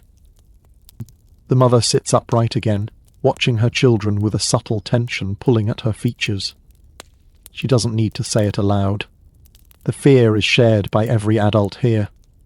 They've seen winters when entire families fell sick together. Sometimes they recovered, sometimes they didn't. Historians still debate whether the tight communal sleeping arrangements helped by keeping everyone warm, or simply doomed entire households to shared infections. Warmth may have saved them from frostbite, but close breathing in stale air created the perfect nursery for airborne diseases. The teenage boy rubs his face groggily, pulling his scarf higher. It's nothing, he whispers to himself, but his eyes flick toward his younger siblings as the smallest one lets out another soft cough. You can hear the shallow wheeze beneath it, a thin rattle clinging to the child's breath like cold fingers. In an attempt to break the unease, the father sits up and shifts the bedding again, folding an extra fur over the smallest child. More heat, he says softly. That's what matters now. And heat, in its own way, is medicine here. Not just for comfort, but to prevent the chill from worsening any illness. The family has long known what modern science would later confirm. Hypothermia weakens an already stressed body, making it easier for infections to take hold. The mother moves carefully around the bedding now, retrieving another small bundle of dried herbs from the hanging crossbeam. She sprinkles a pinch of it onto a clay plate near the embers. The heat releases a sharp, earthy scent that fills the hut. Thyme, sage, perhaps a little juniper. To cleanse the air, she whispers. Whether it works or not, you're not sure, but the fragrant smoke lifts some of the heavy musk that had grown oppressive through the night. Historians still argue whether such fumigations had any real medicinal impact, or simply served as hopeful ritual. Certain herbs may have mild antimicrobial properties, but here the act itself provides a sense of control in a world where control is otherwise scarce. The fire cracks softly, sending a few sparks up into the swirling smoke. The dog stirs again but settles quickly. The goats remain calm, their bodies radiating steady heat from the corner pen. The teenager, perhaps sensing your gaze, offers a tired smile. Better smell than the goats, at least. You smile, but your thoughts drift darkly. If illness tightens its grip on this family, there will be little help beyond what's already in this room. The village herbalist, revered and feared in equal measure, might offer stronger brews or poultices made from foxglove, honey, or even crushed garlic, but if the illness is severe, none of it may matter. This is the terrible gamble of winter. The body must endure long enough for the seasons to shift. Outside, the storm's howl begins to soften into occasional moans, as if growing bored of its own menace. The snow, though still falling, drifts more gently now, settling silently against the walls like thick white pillows pressing inward. The world outside has disappeared entirely, swallowed by snow and shadow. Inside, every breath carries weight. The mother checks on the old man again. He sleeps, his breath shallow but steady. She gently wipes the sweat from his brow with a rag warm near the fire. Then she moves to her coughing child, pressing her lips gently to his forehead before tucking the fur tighter. You notice how many small rituals fill these moments. The layering of furs, the burning of herbs, the stirring of simple brews. None of them promise salvation, but each offers a task. Something to do, anything to push back against helplessness. Historians still debate whether such routines improved outcomes or simply gave families comfort as they watched their loved ones teeter on the edge. But as you watch, you feel how important the act of doing becomes when one's world shrinks to the size of a smoky hut. The father sits upright again, listening carefully. "No wheeze in his chest yet," he whispers. "We keep him warm, keep feeding him broth." The teenager nods. "Tomorrow I'll fetch more willow bark from old Marta." You learn that Marta is the village herbalist. She lives in a hut on the forest edge. A dangerous walk in weather like this, but one they're willing to risk if the sickness worsens. Her remedies have earned her both gratitude and suspicion from the villagers. Some quietly mutter words like witch under their breath when her name comes up. The debate over figures like Marta still occupies historians today. Were they early healers, dangerous charlatans, or scapegoats for unexplained suffering? Likely they were all of these, depending on whom you asked and when. The youngest child shifts under the blanket again, murmuring softly in his sleep. The cough subsides for now, leaving only the rhythmic breathing of the family and quiet crackle of the low-burning hearth. The mother sighs, her shoulders softening slightly. She leans back into the bedding, drawing her children close once more. The battle continues, but for now, they've bought themselves another small pocket of warmth, another hour of rest. You close your eyes again, letting the flicker of the embers paint dim patterns behind your eyelids. The scent of burning herbs lingers. The dog's steady breath mingles with the soft clucks of the chickens. Outside, winter presses at the walls. Inside, the fight to breathe goes on. The air grows heavier still as the night drifts deeper, pressing its weight on the fragile shelter. The wind outside softens into a restless murmur, as if even the storm is growing tired. But inside the hut, the tension has shifted into a different kind of alertness. While some battle illness, others remain awake for another, older threat, the human one. The father rises quietly, wrapping his heavy wool cloak around his shoulders and pulling his boots over his thick socks. He moves like a shadow, careful not to wake the children. His hand reaches for the sturdy wooden staff resting beside the door, a long, knotted branch smoothed by years of gripping fingers. You can see it's not just for walking.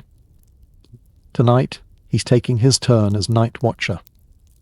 Historians still argue how common these rotating night watches were among peasant communities. Some believe that in tight-knit villages, the threat of thieves was low, while others suggest that desperate times made neighbours into quiet predators. One bad harvest, one starving family, suddenly loyalties fray. The teenager stirs but doesn't rise. "I'll take the next shift," he whispers, voice heavy with sleep. The father nods once, before quietly unlatching the door and slipping out into the frozen dark. The cold rushes in like a silent scream the moment the door cracks open. You feel it bite your exposed skin even from across the room. A few snowflakes swirl inward, melting instantly on the warm floor. The door closes softly behind him, sealing the family back into its smoky cocoon. The dog sits up now, ears perked, alert but calm. It knows this routine well. You lie still, listening. Outside, faint footsteps crunch against the snow-packed earth as the father circles the hut, eyes scanning the moonlit whiteness beyond. His silhouette passes the tiny window, framed briefly in pale silver before moving on. The village may be buried under snow, but dangers don't always wait for fair weather. Bandits, starving travellers, even wolves desperate enough to approach human dwellings, they're not picky about conditions. Inside, the family settles again. The old man breathes shallowly, the children sleep fitfully. The mother remains half awake, eyes fluttering but never fully closing. A parent's rest is always lightest during winter. The teenager whispers, more to himself than anyone, thieves wouldn't risk this storm, but his words carry a note of doubt. Historians still debate whether medieval villages faced frequent theft during brutal winters. but accounts do exist of wandering thieves or even rogue soldiers preying upon isolated farms. In times of famine, a single stolen goat or sack of grain could mean the difference between life and death. You imagine the father, pacing steadily outside, listening for crunching snow that doesn't belong to him, watching for flickers of movement in the dark. His staff swings lightly in his hand, a warning more than a weapon, but it will serve if needed. The goats stir in their pen, sensing the door's earlier draft.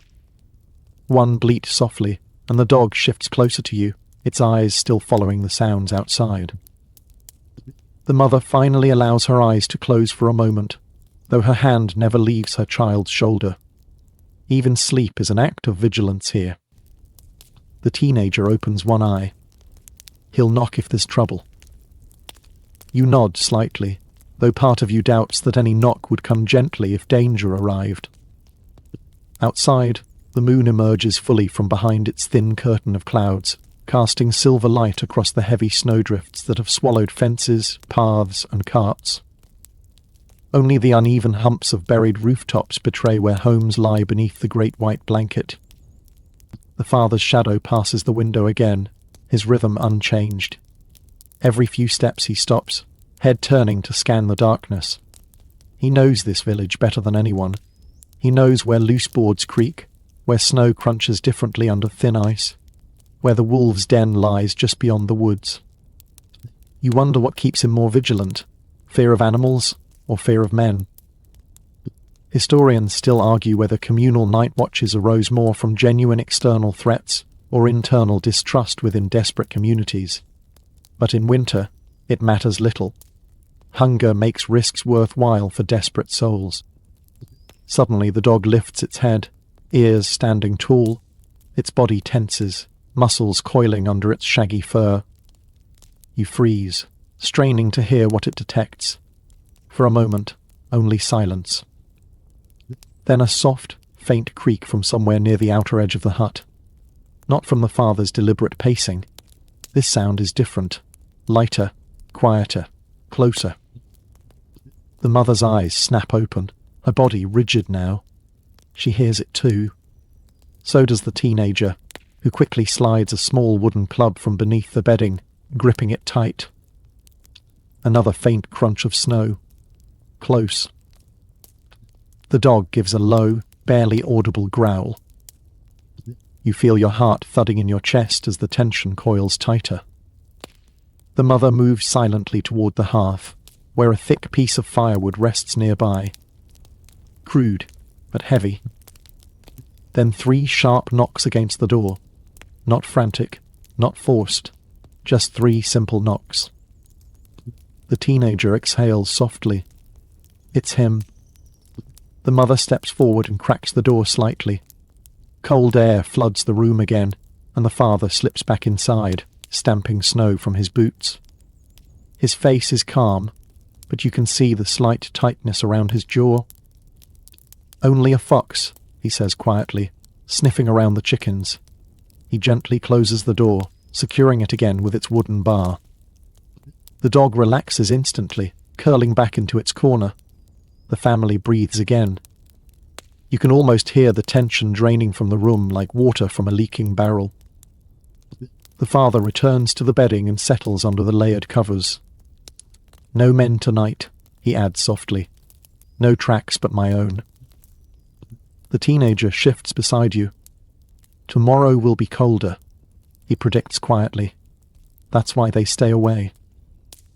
You realize then just how many threats lurk beyond these thin walls, not only in beasts and weather, but in the desperate hearts of men.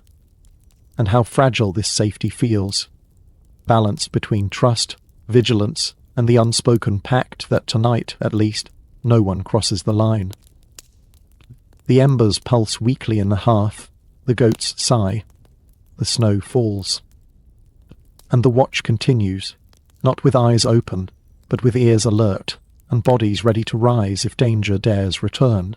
The fire settles into a rhythmic pulse now, glowing faintly like a distant heartbeat, its faint warmth struggling against the encroaching chill. The room has grown eerily still. You shift slightly under the heavy weight of fur and wool, But not from the cold this time. It's something else now. Something older. You hear a whisper, soft, almost too soft to catch, coming from the mother's corner of the bedding. She's awake again, murmuring words that you can't quite understand. You glance over. The teenager notices your look and leans toward you, his voice barely above a breath. Praying keeps the spirits away. Spirits, the invisible companions of every medieval winter night. Historians still argue how deeply superstition permeated daily peasant life. Was it genuine belief, a psychological crutch, or simply tradition so deeply embedded that no one questioned it? Here, you see firsthand how fragile safety feels in these endless, dark hours. When the cold presses hardest, so do fears that live in the unseen. The teenager gestures with his chin toward the ceiling beams above you. Hanging there are small woven tokens. Knotted strings, dried flowers, and tiny cloth pouches filled with mysterious powders. You recognize some of the herbs now, lavender, sage, thyme, but others remain unfamiliar. At first glance they look decorative. Now you realize they serve a purpose far older than simple fragrance. They stop bad things from creeping in while we sleep, he whispers. The old ones taught us. The old ones.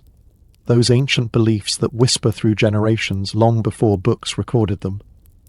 To many medieval peasants, winter was not simply a season. It was a living force, almost sentient in its cruelty. And winter nights? Those were when the spirits walked most freely. The mother continues her quiet chant under her breath, rhythmic, repetitive. A protective lullaby for powers she cannot see, but fears nonetheless. The old man stirs beside her, but does not wake. The children, thankfully, remain sound asleep. You feel the weight of the room shift. Not physically, but in atmosphere. It's as though you've passed through some invisible threshold. This is no longer simply a fight against cold and hunger. This is a night where unseen terrors hover in the corners. A sudden hollow creak from the rafters makes everyone's heads lift for a moment. The dog growls softly. The goats shuffle in their pen, pressing against each other. The wind swirls again outside, releasing a low, eerie wail that sounds for all the world like a long, distant moan. Did you hear it? The teenager breathes. The night cries. You nod slowly. You heard it. Historians still debate whether these haunting winter superstitions were born from true belief, or merely the byproducts of long, terrifying nights without explanation. People who spend every winter wondering if they'll survive begin to see patterns in the wind, in the creaks of wood, in the shadows. The mother finishes her chant and sits very still, eyes closed, clutching a small wooden carving shaped like a spiral, the symbol of protection, she believes. The hag walks tonight, she says softly, almost to herself. The hag. You've heard of her now, whispered earlier around the hearth. An ancient figure in their stories, said to wander the snowy fields, seeking doorways left unguarded, slipping inside to steal warmth, or worse. Sometimes called the Winter Hag, or Old Mother Frost, she embodies the merciless hunger of the season itself. Her breath turns crops to ice, her fingers crack wooden beams. A person who feels her touch might wake sick, or not wake at all. The teenager glances at the shuttered window, where the moonlight has now faded behind a thick shroud of clouds. We hung rosemary at the door. She won't come here. His voice carries conviction, but you sense he's not entirely certain. The old man coughs again, sharp and wheezy. The mother hurries to him, feeding him another sip of the bitter herb brew, her eyes darting toward the door as though daring something unseen to cross it. The embers in the hearth flare briefly as another log shifts. Shadows dance across the uneven walls, turning every woven bundle and hanging herb into strange, distorted shapes. You try not to stare too long at the darkest corners, where the flickering light cannot quite reach. The dog's head jerks toward the ceiling suddenly, growling softly again. A faint scraping sound drags across the roof, likely snow shifting, but tonight everything feels amplified. The teenager stiffens. Don't whistle, he warns you abruptly. Not at night. You hadn't planned on whistling, but you nod, curious. Whistling calls them closer, he explains. The wandering ones. Historians still argue whether medieval people genuinely feared malevolent spirits, or simply filled the void where scientific understanding had yet to reach. But standing here, breathing this thick, smoky air under flickering shadows, it's not difficult to understand why such beliefs flourished. The cold feels alive. The wind feels intelligent. And so you stay still, following the family's unspoken rules. No whistling, no sudden noises, no gaps left in the bedding, no doors cracked open too long. All of it meant to keep the world outside. As the fire settles once more into a dull glow, the mother returns to her bedding, eyes wide and alert despite her exhaustion. The child nearest her coughs softly in his sleep, but it subsides quickly. The goats let out low, anxious bleats again as the wind moans once more, sliding around the fragile home like a hungry breath. The snow continues to pile higher against the door, muffling the outside world further with every passing hour. You close your eyes, not from comfort, but from strategy. The room feels smaller now, not just because of the crowded bodies, but because of the invisible things everyone believes might be pressing just outside these thin walls. And as sleep pulls you under once again, you catch yourself thinking, perhaps it's better not to wonder too hard whether the hag truly walks tonight. Perhaps it's best to let the mother's whispered chant carry you into uneasy dreams. The night pushes on, thick and heavy like a damp wool blanket, pressing against every surface. You're not sure how much time has passed now. The fire has dimmed to the faintest glow, no longer light, but barely enough warmth to keep the chill from crawling deeper into your bone. And yet, not everyone sleeps.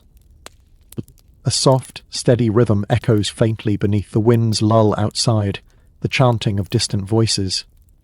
Not the mother this time. It's coming from somewhere beyond this tiny hut. Monks. The teenager hears it too and whispers, "They'll be in prayer now. Poor fools." His voice carries a mixture of respect and pity. Farther up the hill, beyond the village's scattered huts, lies the small stone monastery. You saw it when you first arrived.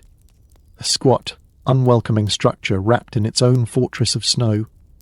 Its tiny, narrow windows let out barely a flicker of light now. Yet behind those walls, a different kind of winter ritual unfolds. Monks, cloistered away, face their own brutal version of survival. Unlike peasants, they are not allowed wives, children, or even warmth freely shared. Instead, they battle the cold with discipline, routine, and layers of rules as thick as any woolen cloak. Historians still debate whether monasteries offered safe havens during harsh winters, or whether their rigid asceticism made survival even harder. The monks rejected worldly comforts, but winter doesn't care for vows. The chanting fades for a moment, replaced by the hollow clang of the monastery's iron bell, signalling their midnight prayer. You can almost see them, huddled figures in rough. Unlike here, where you're crammed into a tangled heap of family, the monks endure winter largely alone within their individual cells. Small, stone-walled rooms barely large enough for a cot and a simple cross. Solitude was meant to bring them closer to God, but in nights like this, it also invites the creeping dread of isolation. The teenager shivers beneath the covers. They say some monks go mad in winter. You glance at him. Mad. Too much silence. Too many shadows. He swallows. One froze last year. Never rang the morning bell. The image strikes hard. Alone, without the constant body heat shared by families like this one, a monk's survival often depended entirely on his own mental fortitude, and how well the monastery stockpiled its stores before the snows came. Some monasteries fared better than others. Wealthy orders accumulated ample supplies of salted fish, dried fruits, and precious honeyed mead to fend off both hunger and frost. But smaller, poorer abbeys often found themselves dangerously close to starvation by February. Historians still argue whether monastic strictness ultimately protected or endangered them. Their discipline ensured careful preparation, but their vows of poverty limited indulgence.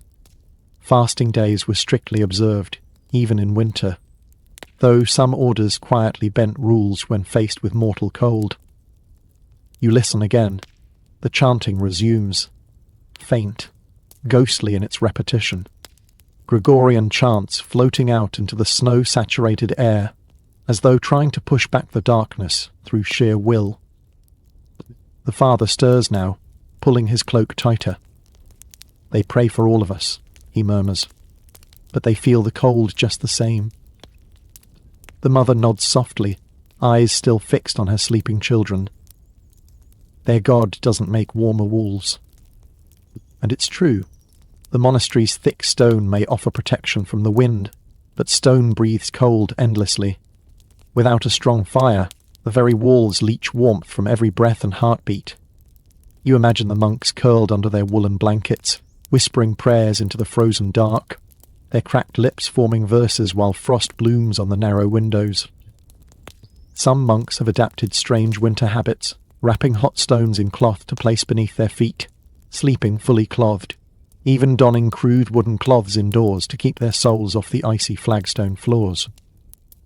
One fringe account you recall speaks of monks using live animals, chickens, cats, even a carefully tethered goat, inside certain private cells during the worst nights. Not officially permitted, of course, but winter forces strange allowances. The teenager chuckles softly at this thought. Maybe we should lend them one of our goats? The dog shifts beside you as the wind sighs again. The goats stir slightly but remain calm. The chickens cluck once in their sleep. You close your eyes briefly, picturing the monks continuing their vigil. The bell tolls again, slow, hollow. Then silence returns. The monks recede once more into their cells, drawing their cloaks tighter around their bodies and wrapping prayers around their minds like additional layers against the cold. The teenager whispers one last thought before drifting off again. Their candles burn all night. Ours go dark. And that perhaps is the clearest contrast. The monastery survives on routine, but this hut survives on warmth, on tangled limbs. Outside, the wind sighs against the snowdrifts like a tired animal circling its prey. Inside, you press deeper into the fragile cocoon of bodies and bedding, grateful for the imperfect, itchy, smelly warmth. And above it all, in their cold sanctuary of stone, the monks continue to chant into the dark. Both prayers, you realize, serve the same purpose. Keep the cold away. Keep death waiting. The wind curls and sighs outside, its steady breath rattling the shutters like loose teeth. But inside, the hut holds. You lie still beneath the shared weight of the bedding, your breath blending with the others, warm and visible in the smoky air. The embers glow faintly in the hearth, throwing long, thin shadows across the uneven walls. The darkness feels thicker now, not just from the night itself, but from the slow shifting of light and shape. You glance up. Hanging near the fire are several crude candles, their wax frozen and hard, waiting for the next evening's use. Candles in this world are valuable, precious pools of light in endless black. The mother stirs again, rising carefully without waking the children. She reaches toward a tiny shelf above the hearth, where a stub of tallow candle rests. She lights it from the glowing embers, shielding the tiny flame carefully with her hand.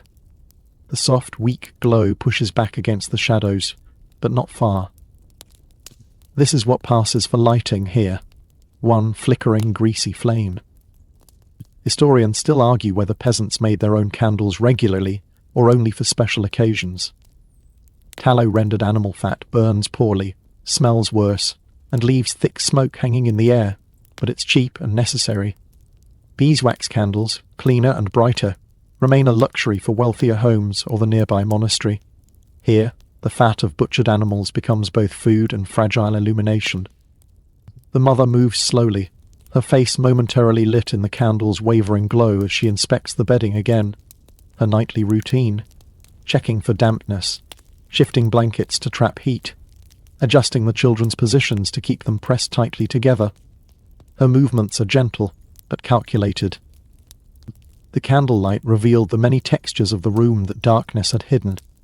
Rough wooden beams scarred with years of use, patches of repaired wattle stuffed with moss, the glint of bundled herbs hanging from the rafters, and the glimmering eyes of the goats watching quietly from their corner pen. You realize how much of their lives play out by this kind of pale light. Even when evening chores stretch into darkness, no bright lamps come to chase away the night, just these fragile pools of light, floating like small islands in a sea of shadow. The teenager rolls onto his back, staring up at the ceiling.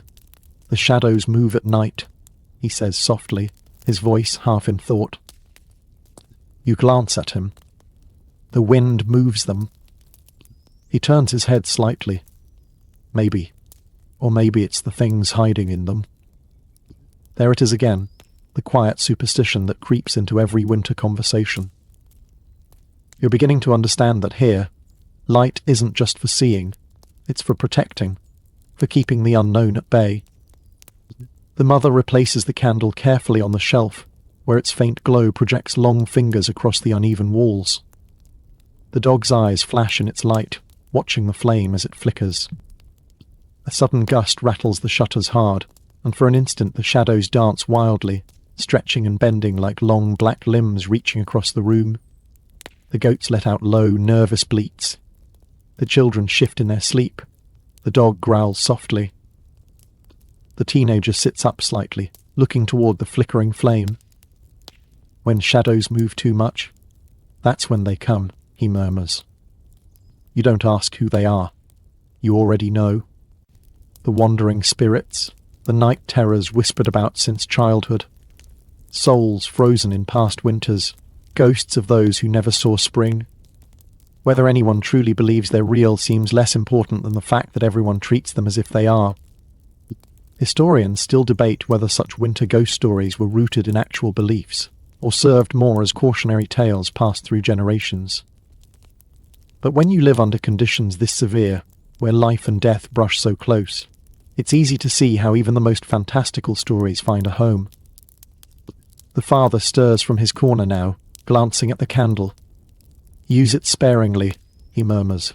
"We'll need more if storms continue." The mother nods, lowering her voice into a familiar rhythm. Not all darkness is empty. The phrase hangs in the smoky air like an old proverb. You sense it's something repeated in every family here, taught like scripture to children as soon as they can understand. The candle flickers again as the draught moves across the room, its small flame bowing under the invisible breath of winter's fingers. For a moment, it feels as though the darkness might swallow the light completely, but the flame recovers, holding steady once more. The old man shifts under his furs, letting out a groaning breath. The coughing has subsided for now, but his chest still rattles faintly with each exhale. The mother strokes his arm briefly, then returns her focus to the candle. You watch how everyone's eyes periodically return to that fragile flame, as though checking an anchor holding them against the pull of something unseen. Without the candle, the dark feels more than empty. It feels alive. The dog lays its head back down but keeps its eyes open, watching the same shifting shadows you do. The chickens in their corner rustle under their feathers, adjusting their positions, drawing deeper into themselves to trap what little body heat remains. Outside, the wind shifts direction, whistling through unseen gaps, and the snow presses tighter against the door. The weight of it is mounting steadily.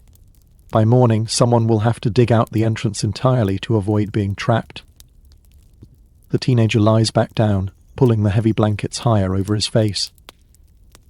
"When I was small," he says quietly, "I thought the candle made a circle that spirits couldn't cross." The mother glances at him, her voice calm but certain. "It does." And you believe she means it. In this fragile world, faith in small things, herbs hung from beams, whispered prayers, carefully tended embers, and flickering candles, is what stands between comfort and terror.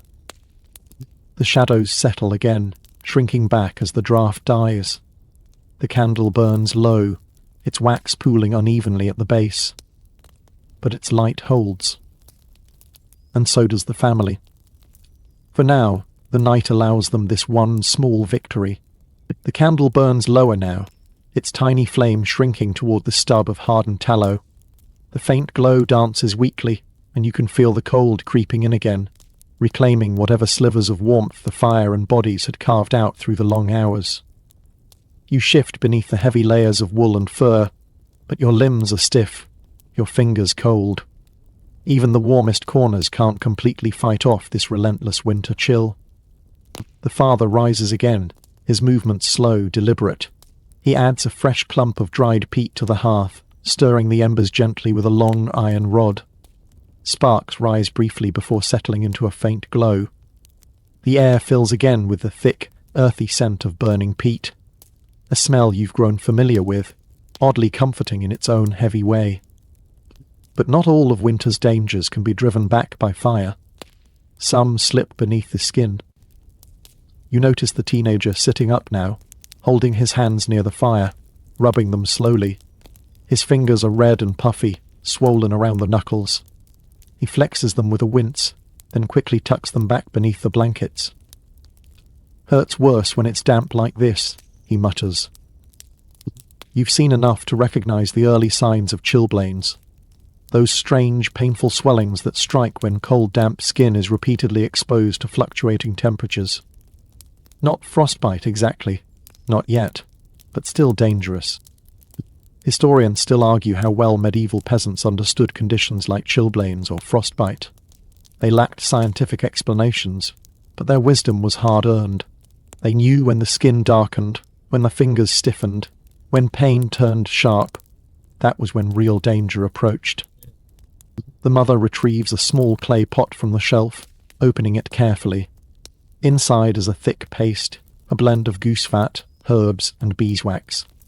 She rubs some gently into her son's hands, working it into the inflamed goose fat ointment, one of many homespun remedies for cold injuries. Its insulating properties help hold warmth in the skin, while herbs like marigold and comfrey might soothe swelling. Whether it truly cures or merely comforts, it's one of the few weapons they have. You glance toward the old man. He too is bundled tightly, but you notice his toes have been carefully wrapped in cloth, a precaution against the cold fire, creeping silently into his extremities. Last winter, old Thomas lost 2 fingers, the teenager says quietly. Didn't even feel them freeze at first. You shiver at the thought. Frostbite, cold fire, as they call it. A sensation so paradoxical it earned its own nickname. At first, the skin burns with cold, then goes numb. If unnoticed long enough, blackness creeps in, and amputation becomes the only option, if infection doesn't take the victim first. Historians still debate how many peasant amputations were performed during these times, but even crude village healers knew the signs of rot. Amputation was brutal and often fatal, but sometimes it meant survival. The father returns to his bedding, flexing his own fingers. His hands are cracked, knuckles raw and dry from constant exposure to snow and firewood. Every task, hauling water, chopping wood, feeding livestock, involves cold contact. The skin absorbs winter, like a sponge absorbs water. The teenager looks toward you. At least we have hands. Some winters, men come back from the woods with nothing but stumps. His voice carries a dark humour, but you sense the fear behind it. The mother gently presses a warm cloth to one of her youngest child's cheeks. A faint red flush colours the skin, another spot where cold has kissed too long. She wraps the child tighter, her hands practised, tender, determined. It's in these small acts, swabbing cloths, rubbing salves, shifting bedding, that you see the real battle of winter. Not grand heroics, but tiny skirmishes fought every hour. Small pains prevented from becoming big ones. A cracked lip treated before infection. A numb finger rubbed warm before frost can claim it. You glance at the tools near the hearth. Wooden spoons, bone needles, bits of wool scraps, crude implements, but each one might play a role in this ongoing defense. Even the goat's wool, gathered after shearing, becomes another layer of armor against winter's silent siege. The wind picks up again, a low, mournful sigh swirling around the fragile walls. You hear the snow shift heavily against the door. The dog stirs, but doesn't rise. The goats shuffle quietly in their pen, their steady warmth a comfort against the cold that presses in on every side. "Snow's heavier now," the father remarks softly. "We'll have to clear it before the door seals tight." The teenager nods. At least it's soft, easier to cut when it's fresh. Even snow presents multiple threats. A heavy, wet snow can collapse roofs. A hard freeze afterward can turn pathways into ice, making every trip outside dangerous. The villagers know how to read the snow like a book. Its weight, its sound. The mother glances toward the tiny window. "No stars tonight," she whispers. She's still hunting. You know who she means. The winter hag again. Her presence woven into every fear, every creak of the rafters, as though frostbite itself were not just a condition, but her icy touch. Historians still debate whether these superstitions helped or hindered survival. Did fear keep villagers cautious, or waste energy on rituals that offered no protection? Tonight, you see it clearly. Even fear has its purpose. It keeps everyone vigilant. It keeps everyone moving. The fire flares slightly as the peat catches more fully, casting fresh light across the pale, raw hands of the teenager. The mother rubs more of the salve into his cracked fingers, humming softly, a wordless tune that threads through the smoky air like an invisible blanket. And in that moment you understand. They endure not just through skill or toughness, but through these quiet rituals of care, the endless, tender work of keeping each other whole. The embers glow, the wind sighs, the frost waits. But for now, the hands still move. The fire has burned low again, but a steady orange pulse still glows deep within the hearth. The room is quieter now, not because the danger has passed, but because fatigue weighs heavy on every soul inside these thin walls. Even fear gets tired eventually. And so comes the soft, warm counterbalance to the long, cold siege, the rare warmth of community. From beneath the heavy layers, the youngest child suddenly stirs and mumbles, "Tell a story, Mama." His voice is thin but eager, cutting through the thick air like a small spark of life. The mother hesitates only briefly, exchanging a glance with the father. Then, shifting carefully under the blankets, she begins. "Once, long ago, before the snow ever learned to fall, there lived a fox who outsmarted winter itself." Her voice is low, rhythmic, slipping between words like warm breath between cupped hands. The story unfolds gently, filling the smoky air, not with lessons or warnings this time, but with comfort. The children nestle closer, their eyes wide even in exhaustion, and even the teenage boy, too old to ask for stories but not too old to enjoy them, listens quietly. You feel yourself leaning in too, caught by the soft cadence. Historians still debate how deeply storytelling permeated medieval peasant life, but here it's obvious. This is their theatre, their education, their comfort. When nights stretch long and light is scarce, stories become the flames that keep the dark at bay. The tale of the clever fox continues, weaving through trickery and adventure, finally outwitting the winter hag herself, stealing warmth from her frozen breath, and hiding it inside the hollow trees to save the animals. The youngest child giggles quietly, hugging his mother's arm. The mother pauses, scanning the tiny faces. "And that's why the woods whisper during winter," she concludes softly. The fox's secret warmth still hums in the trees, waiting for spring. The children sigh, content. You feel the heaviness in the air ease slightly, as though the very walls leaned in to listen too. Storytelling is more than distraction. It's protection. It binds the family together against the invisible threats pressing at the door. The teenager breaks the silence next. At the midsummer feast, old Marta tells that story too. The father chuckles softly, rubbing his tired hands together. Marta always makes the fox a girl, says it's better that way. The mother smiles faintly. Maybe it was. Even now, with cold still gnawing at their edges, they share this simple, precious exchange. No grand celebration, no feast laid out before them, but a rare ease settles across the cramped space. The wind still moans outside, but for a brief moment, it's only background noise to this small island of warmth. Historians still debate whether such moments of joy played a significant role in long-term survival.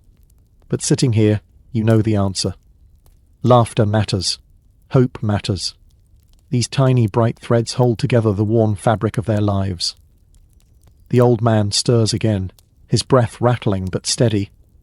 The mother leans down to wipe his brow once more, humming the same soft tune she used earlier. The candle stub guttering above the hearth finally surrenders with a tiny puff of smoke, leaving only the soft glow of the embers. "Shall we tell another?" The youngest child whispers hopefully. The mother strokes his hair. "Later. Rest now. The fox watches for us while we sleep." The child sighs and drifts off again, his small breath blending with the rhythm of the room. The teenager speaks once more, this time to you.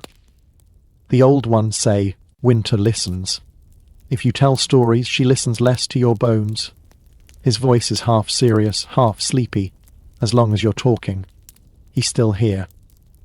You nod quietly. From the corner, the dog sighs deeply and rests its head back on its paws. The goats shuffle and settle again, their steady warmth. The wind hammers once more against the door, louder this time, but it cannot breach the small fortress built on fur, fire, and folklore. The father watches the embers thoughtfully, then finally lies back down, pulling the rough blanket tighter around his shoulders. "Let the fox keep watch now," he murmurs, repeating his wife's words with quiet reverence. The hut grows still once more. No more prayers, no more tasks, no more treatments for cold fingers or rattling chests. Just this brief, fragile peace, knitted from shared stories and shared breath. And as your own eyelids grow heavy again, you realize that this too is part of survival. Not just enduring the cold, but remembering why you want to. The silence deepens now, becoming heavier than the blankets themselves. Outside, the wind finally begins to fade, its long song softening into slow, tired sighs. It's the kind of stillness that arrives just before dawn, though you know true morning is still hours away. The room breathes together like one living thing. Children, animals, and adults, all locked in this shared, huddled rhythm. You feel your heart beat slow as you drift between sleep and awareness, lulled by the muted sounds around you. The soft rustle of straw, the goat's occasional quiet snort, the faint cluck of a shifting hen. But your mind, like theirs, drifts inevitably towards spring. That distant promise, lurking somewhere beyond the long siege of snow. You wonder how they keep hope alive in a place so determined to smother it. You can almost feel the waiting, heavy and ancient, as if even the walls remember the years before and the years before that, each winter folding into the next like pages of the same brutal story. Historians still debate whether medieval peasants found true hope during these endless months, or simply endured out of habit, survival instinct grinding forward like an old cartwheel. But here, watching the mother gently stroke her child's hair while whispering soft promises about warmer days to come, you know it's more than habit. It's deliberate. "Snow's lighter tonight," the father whispers suddenly, voice rough from the dry air. Winds shifting west, she's starting to pull back. The teenager opens one sleepy eye.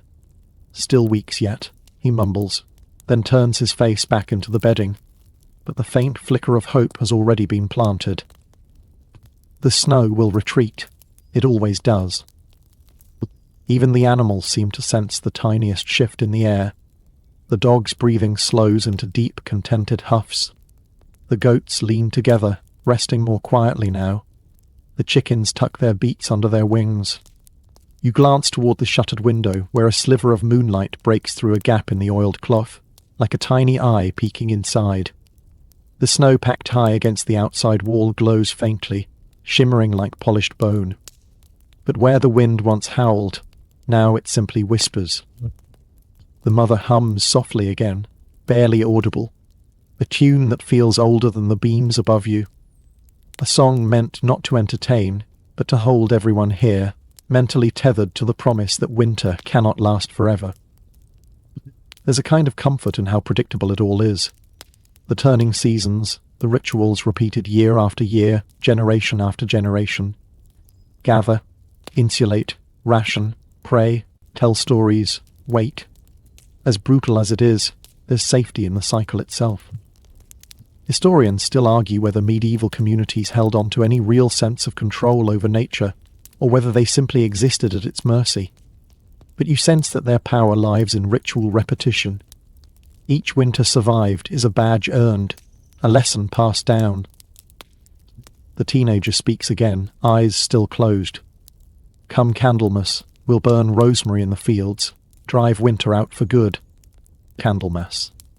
Early February, the halfway mark, the slow unwinding of winter's grip.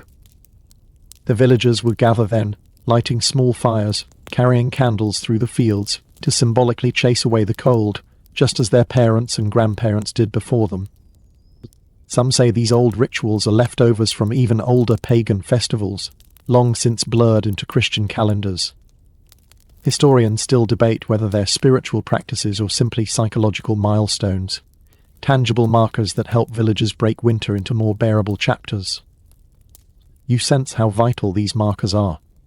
Winter isn't faced all at once, it's sliced into pieces. First snowfall, longest night, deepest freeze, Candlemas, Thaw. Each small victory moves them closer to release. The mother leans into her husband's shoulder now, their hands clasped beneath the thick layers. A quiet intimacy made stronger by months of shared struggle. The old man sleeps deeply, his chest still rattling but steady. The worst of the fever seems to have passed, though no one will dare call it safe just yet. The father finally closes his eyes again, breathing out a soft, resigned whisper. We'll see another spring. And that is the greatest victory of all. Not certainty, just that tiny thread of hope strong enough to keep everyone wrapped inside this smoky room, breathing through one more freezing night. You close your eyes once more, letting the faint warmth of the embers wash over you. The wind whispers its final sighs around the hut, but it's losing strength. You can feel it. Even winter tires, eventually. And as your mind drifts toward sleep again, one simple truth anchors you, like a soft weight against your chest. The promise of spring is not here yet, but it's closer than yesterday. The air inside the hut has shifted, subtle, but you feel it. Where the cold pressed like a leaden hand for hours, now there's a strange looseness in the room. The oppressive weight has lifted ever so slightly, as if winter itself has grown weary. The embers still pulse low in the hearth, steady and defiant, holding the darkness at bay for just a little longer. The family remains bundled tightly, but their breathing has fallen into a calm, even rhythm. The smallest child curls like a cat against his mother's side. The dog sighs deeply, its eyes finally closing. Even the goats seem stiller now, lulled by the slow heartbeat of the room. You glance toward the narrow window slit. The thick wall of snow pressed against it gleams faintly, but at its highest edge, the faintest silver glow now dances across the icy crust. The first light. It isn't sunrise yet. Not fully, but it's coming. That pale silver gleam announces dawn's slow crawl over the horizon. The worst is passing. Historians still argue how medieval peasants measured time before clocks were commonplace.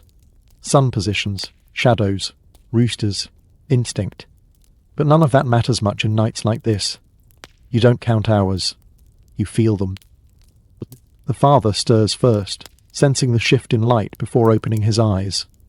He blinks at the window, then whispers to himself, "Day's coming." The words are half statement, half prayer. The mother follows, blinking her tired eyes open. Her hand gently brushes her child's flushed cheek before she stretches her sore shoulders beneath the pile of blankets. She glances toward the hearth, gauging how long the embers will last before needing to be coaxed back to life. The teenager groans quietly as he sits up. His face is pale, his eyes sunken, but his lips curl into a faint smile when he notices the thin light creeping into the hut. "We made it through another," he says hoarsely.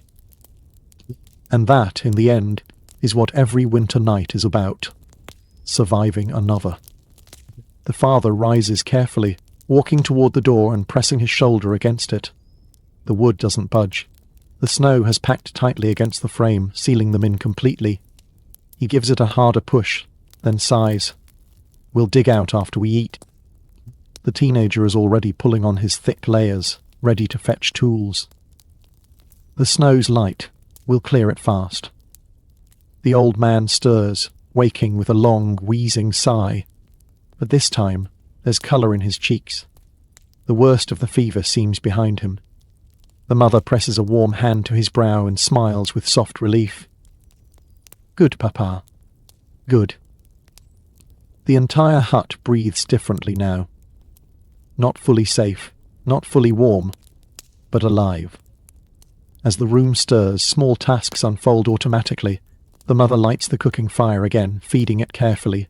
The teenager begins boiling water. The father moves aside the fur bundles stacked near the door, preparing for the morning's battle with the snowbank. The goats bleat softly, sensing the change in rhythm.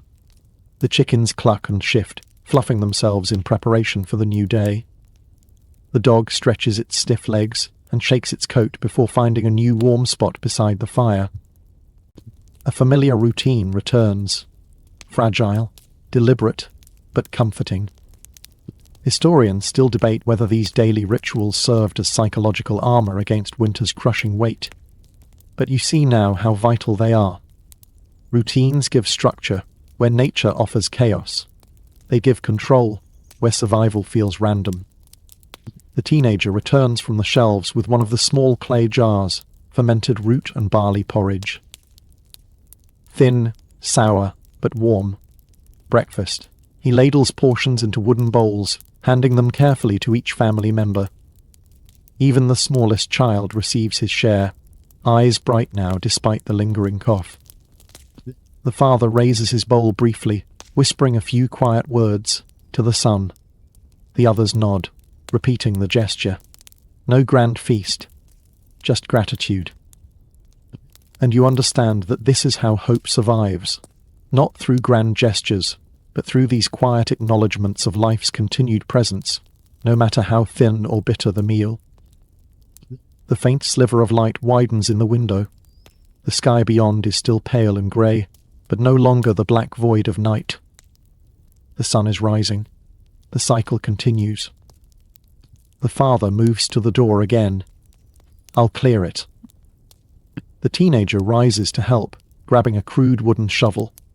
Together they press against the frozen door, cracking the icy seal inch by inch, until a sudden burst of frigid air rushes inside as the snow finally gives way. The door opens onto a world blanketed so thickly in white that everything familiar is buried. Yet even under that heavy snow, the world feels less threatening now. The wind has stilled. The village huts rise like crooked teeth from the powder, roofs sagging under weight but intact. No signs of danger, no tracks but their own.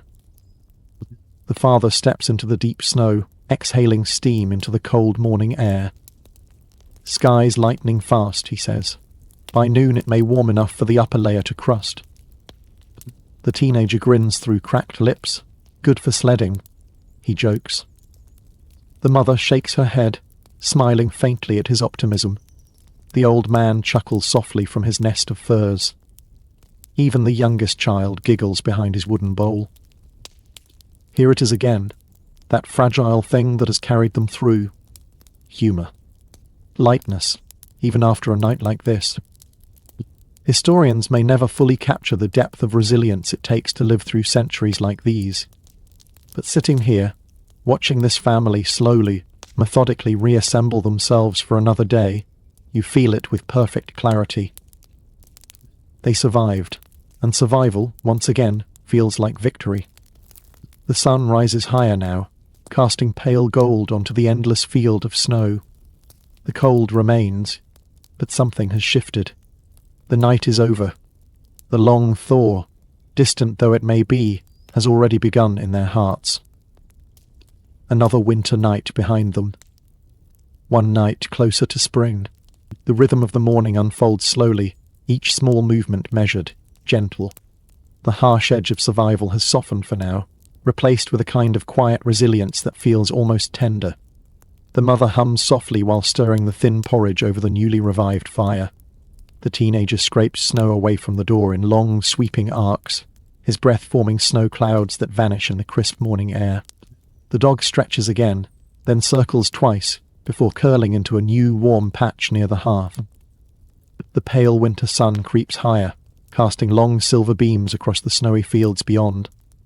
You can see distant outlines of other huts emerging, their thatched roofs bowed under the weight of heavy drifts, but still standing. No smoke rises from some of them yet, the village slowly waking from its frozen vigil. Inside, the old man sips carefully from his cup, hand steadier now. The mother smiles at him softly, her tired eyes brightening for the first time in hours. The children murmur to one another under their layers of fur, voices hushed, as though afraid to break the delicate peace that has settled into the space. Even the goats seem calmer, their bodies pressed together in patient warmth, waiting for feed. The wind has faded into a distant hush now, like a song finally finished. There's a stillness that feels earned, as though nature itself acknowledges the family's quiet triumph. Outside, the snow gleams clean and undisturbed, a fresh canvas waiting for small human footprints to carve paths toward woodpiles, wells, and chicken coops. The father leans on his shovel for a moment, looking toward the distant woods. The horizon remains winter-bound, but there's something lighter in the air. The darkest stretch has passed. Spring still hides far away, but its faint whisper rides the morning breeze, offering the gentlest promise. And here, in this cramped, smoky hut, you feel the family breathe into that promise. They've endured. The night is done. Warmth will come again. The story ends here. Close your eyes. Drift deep. Sweet dreams.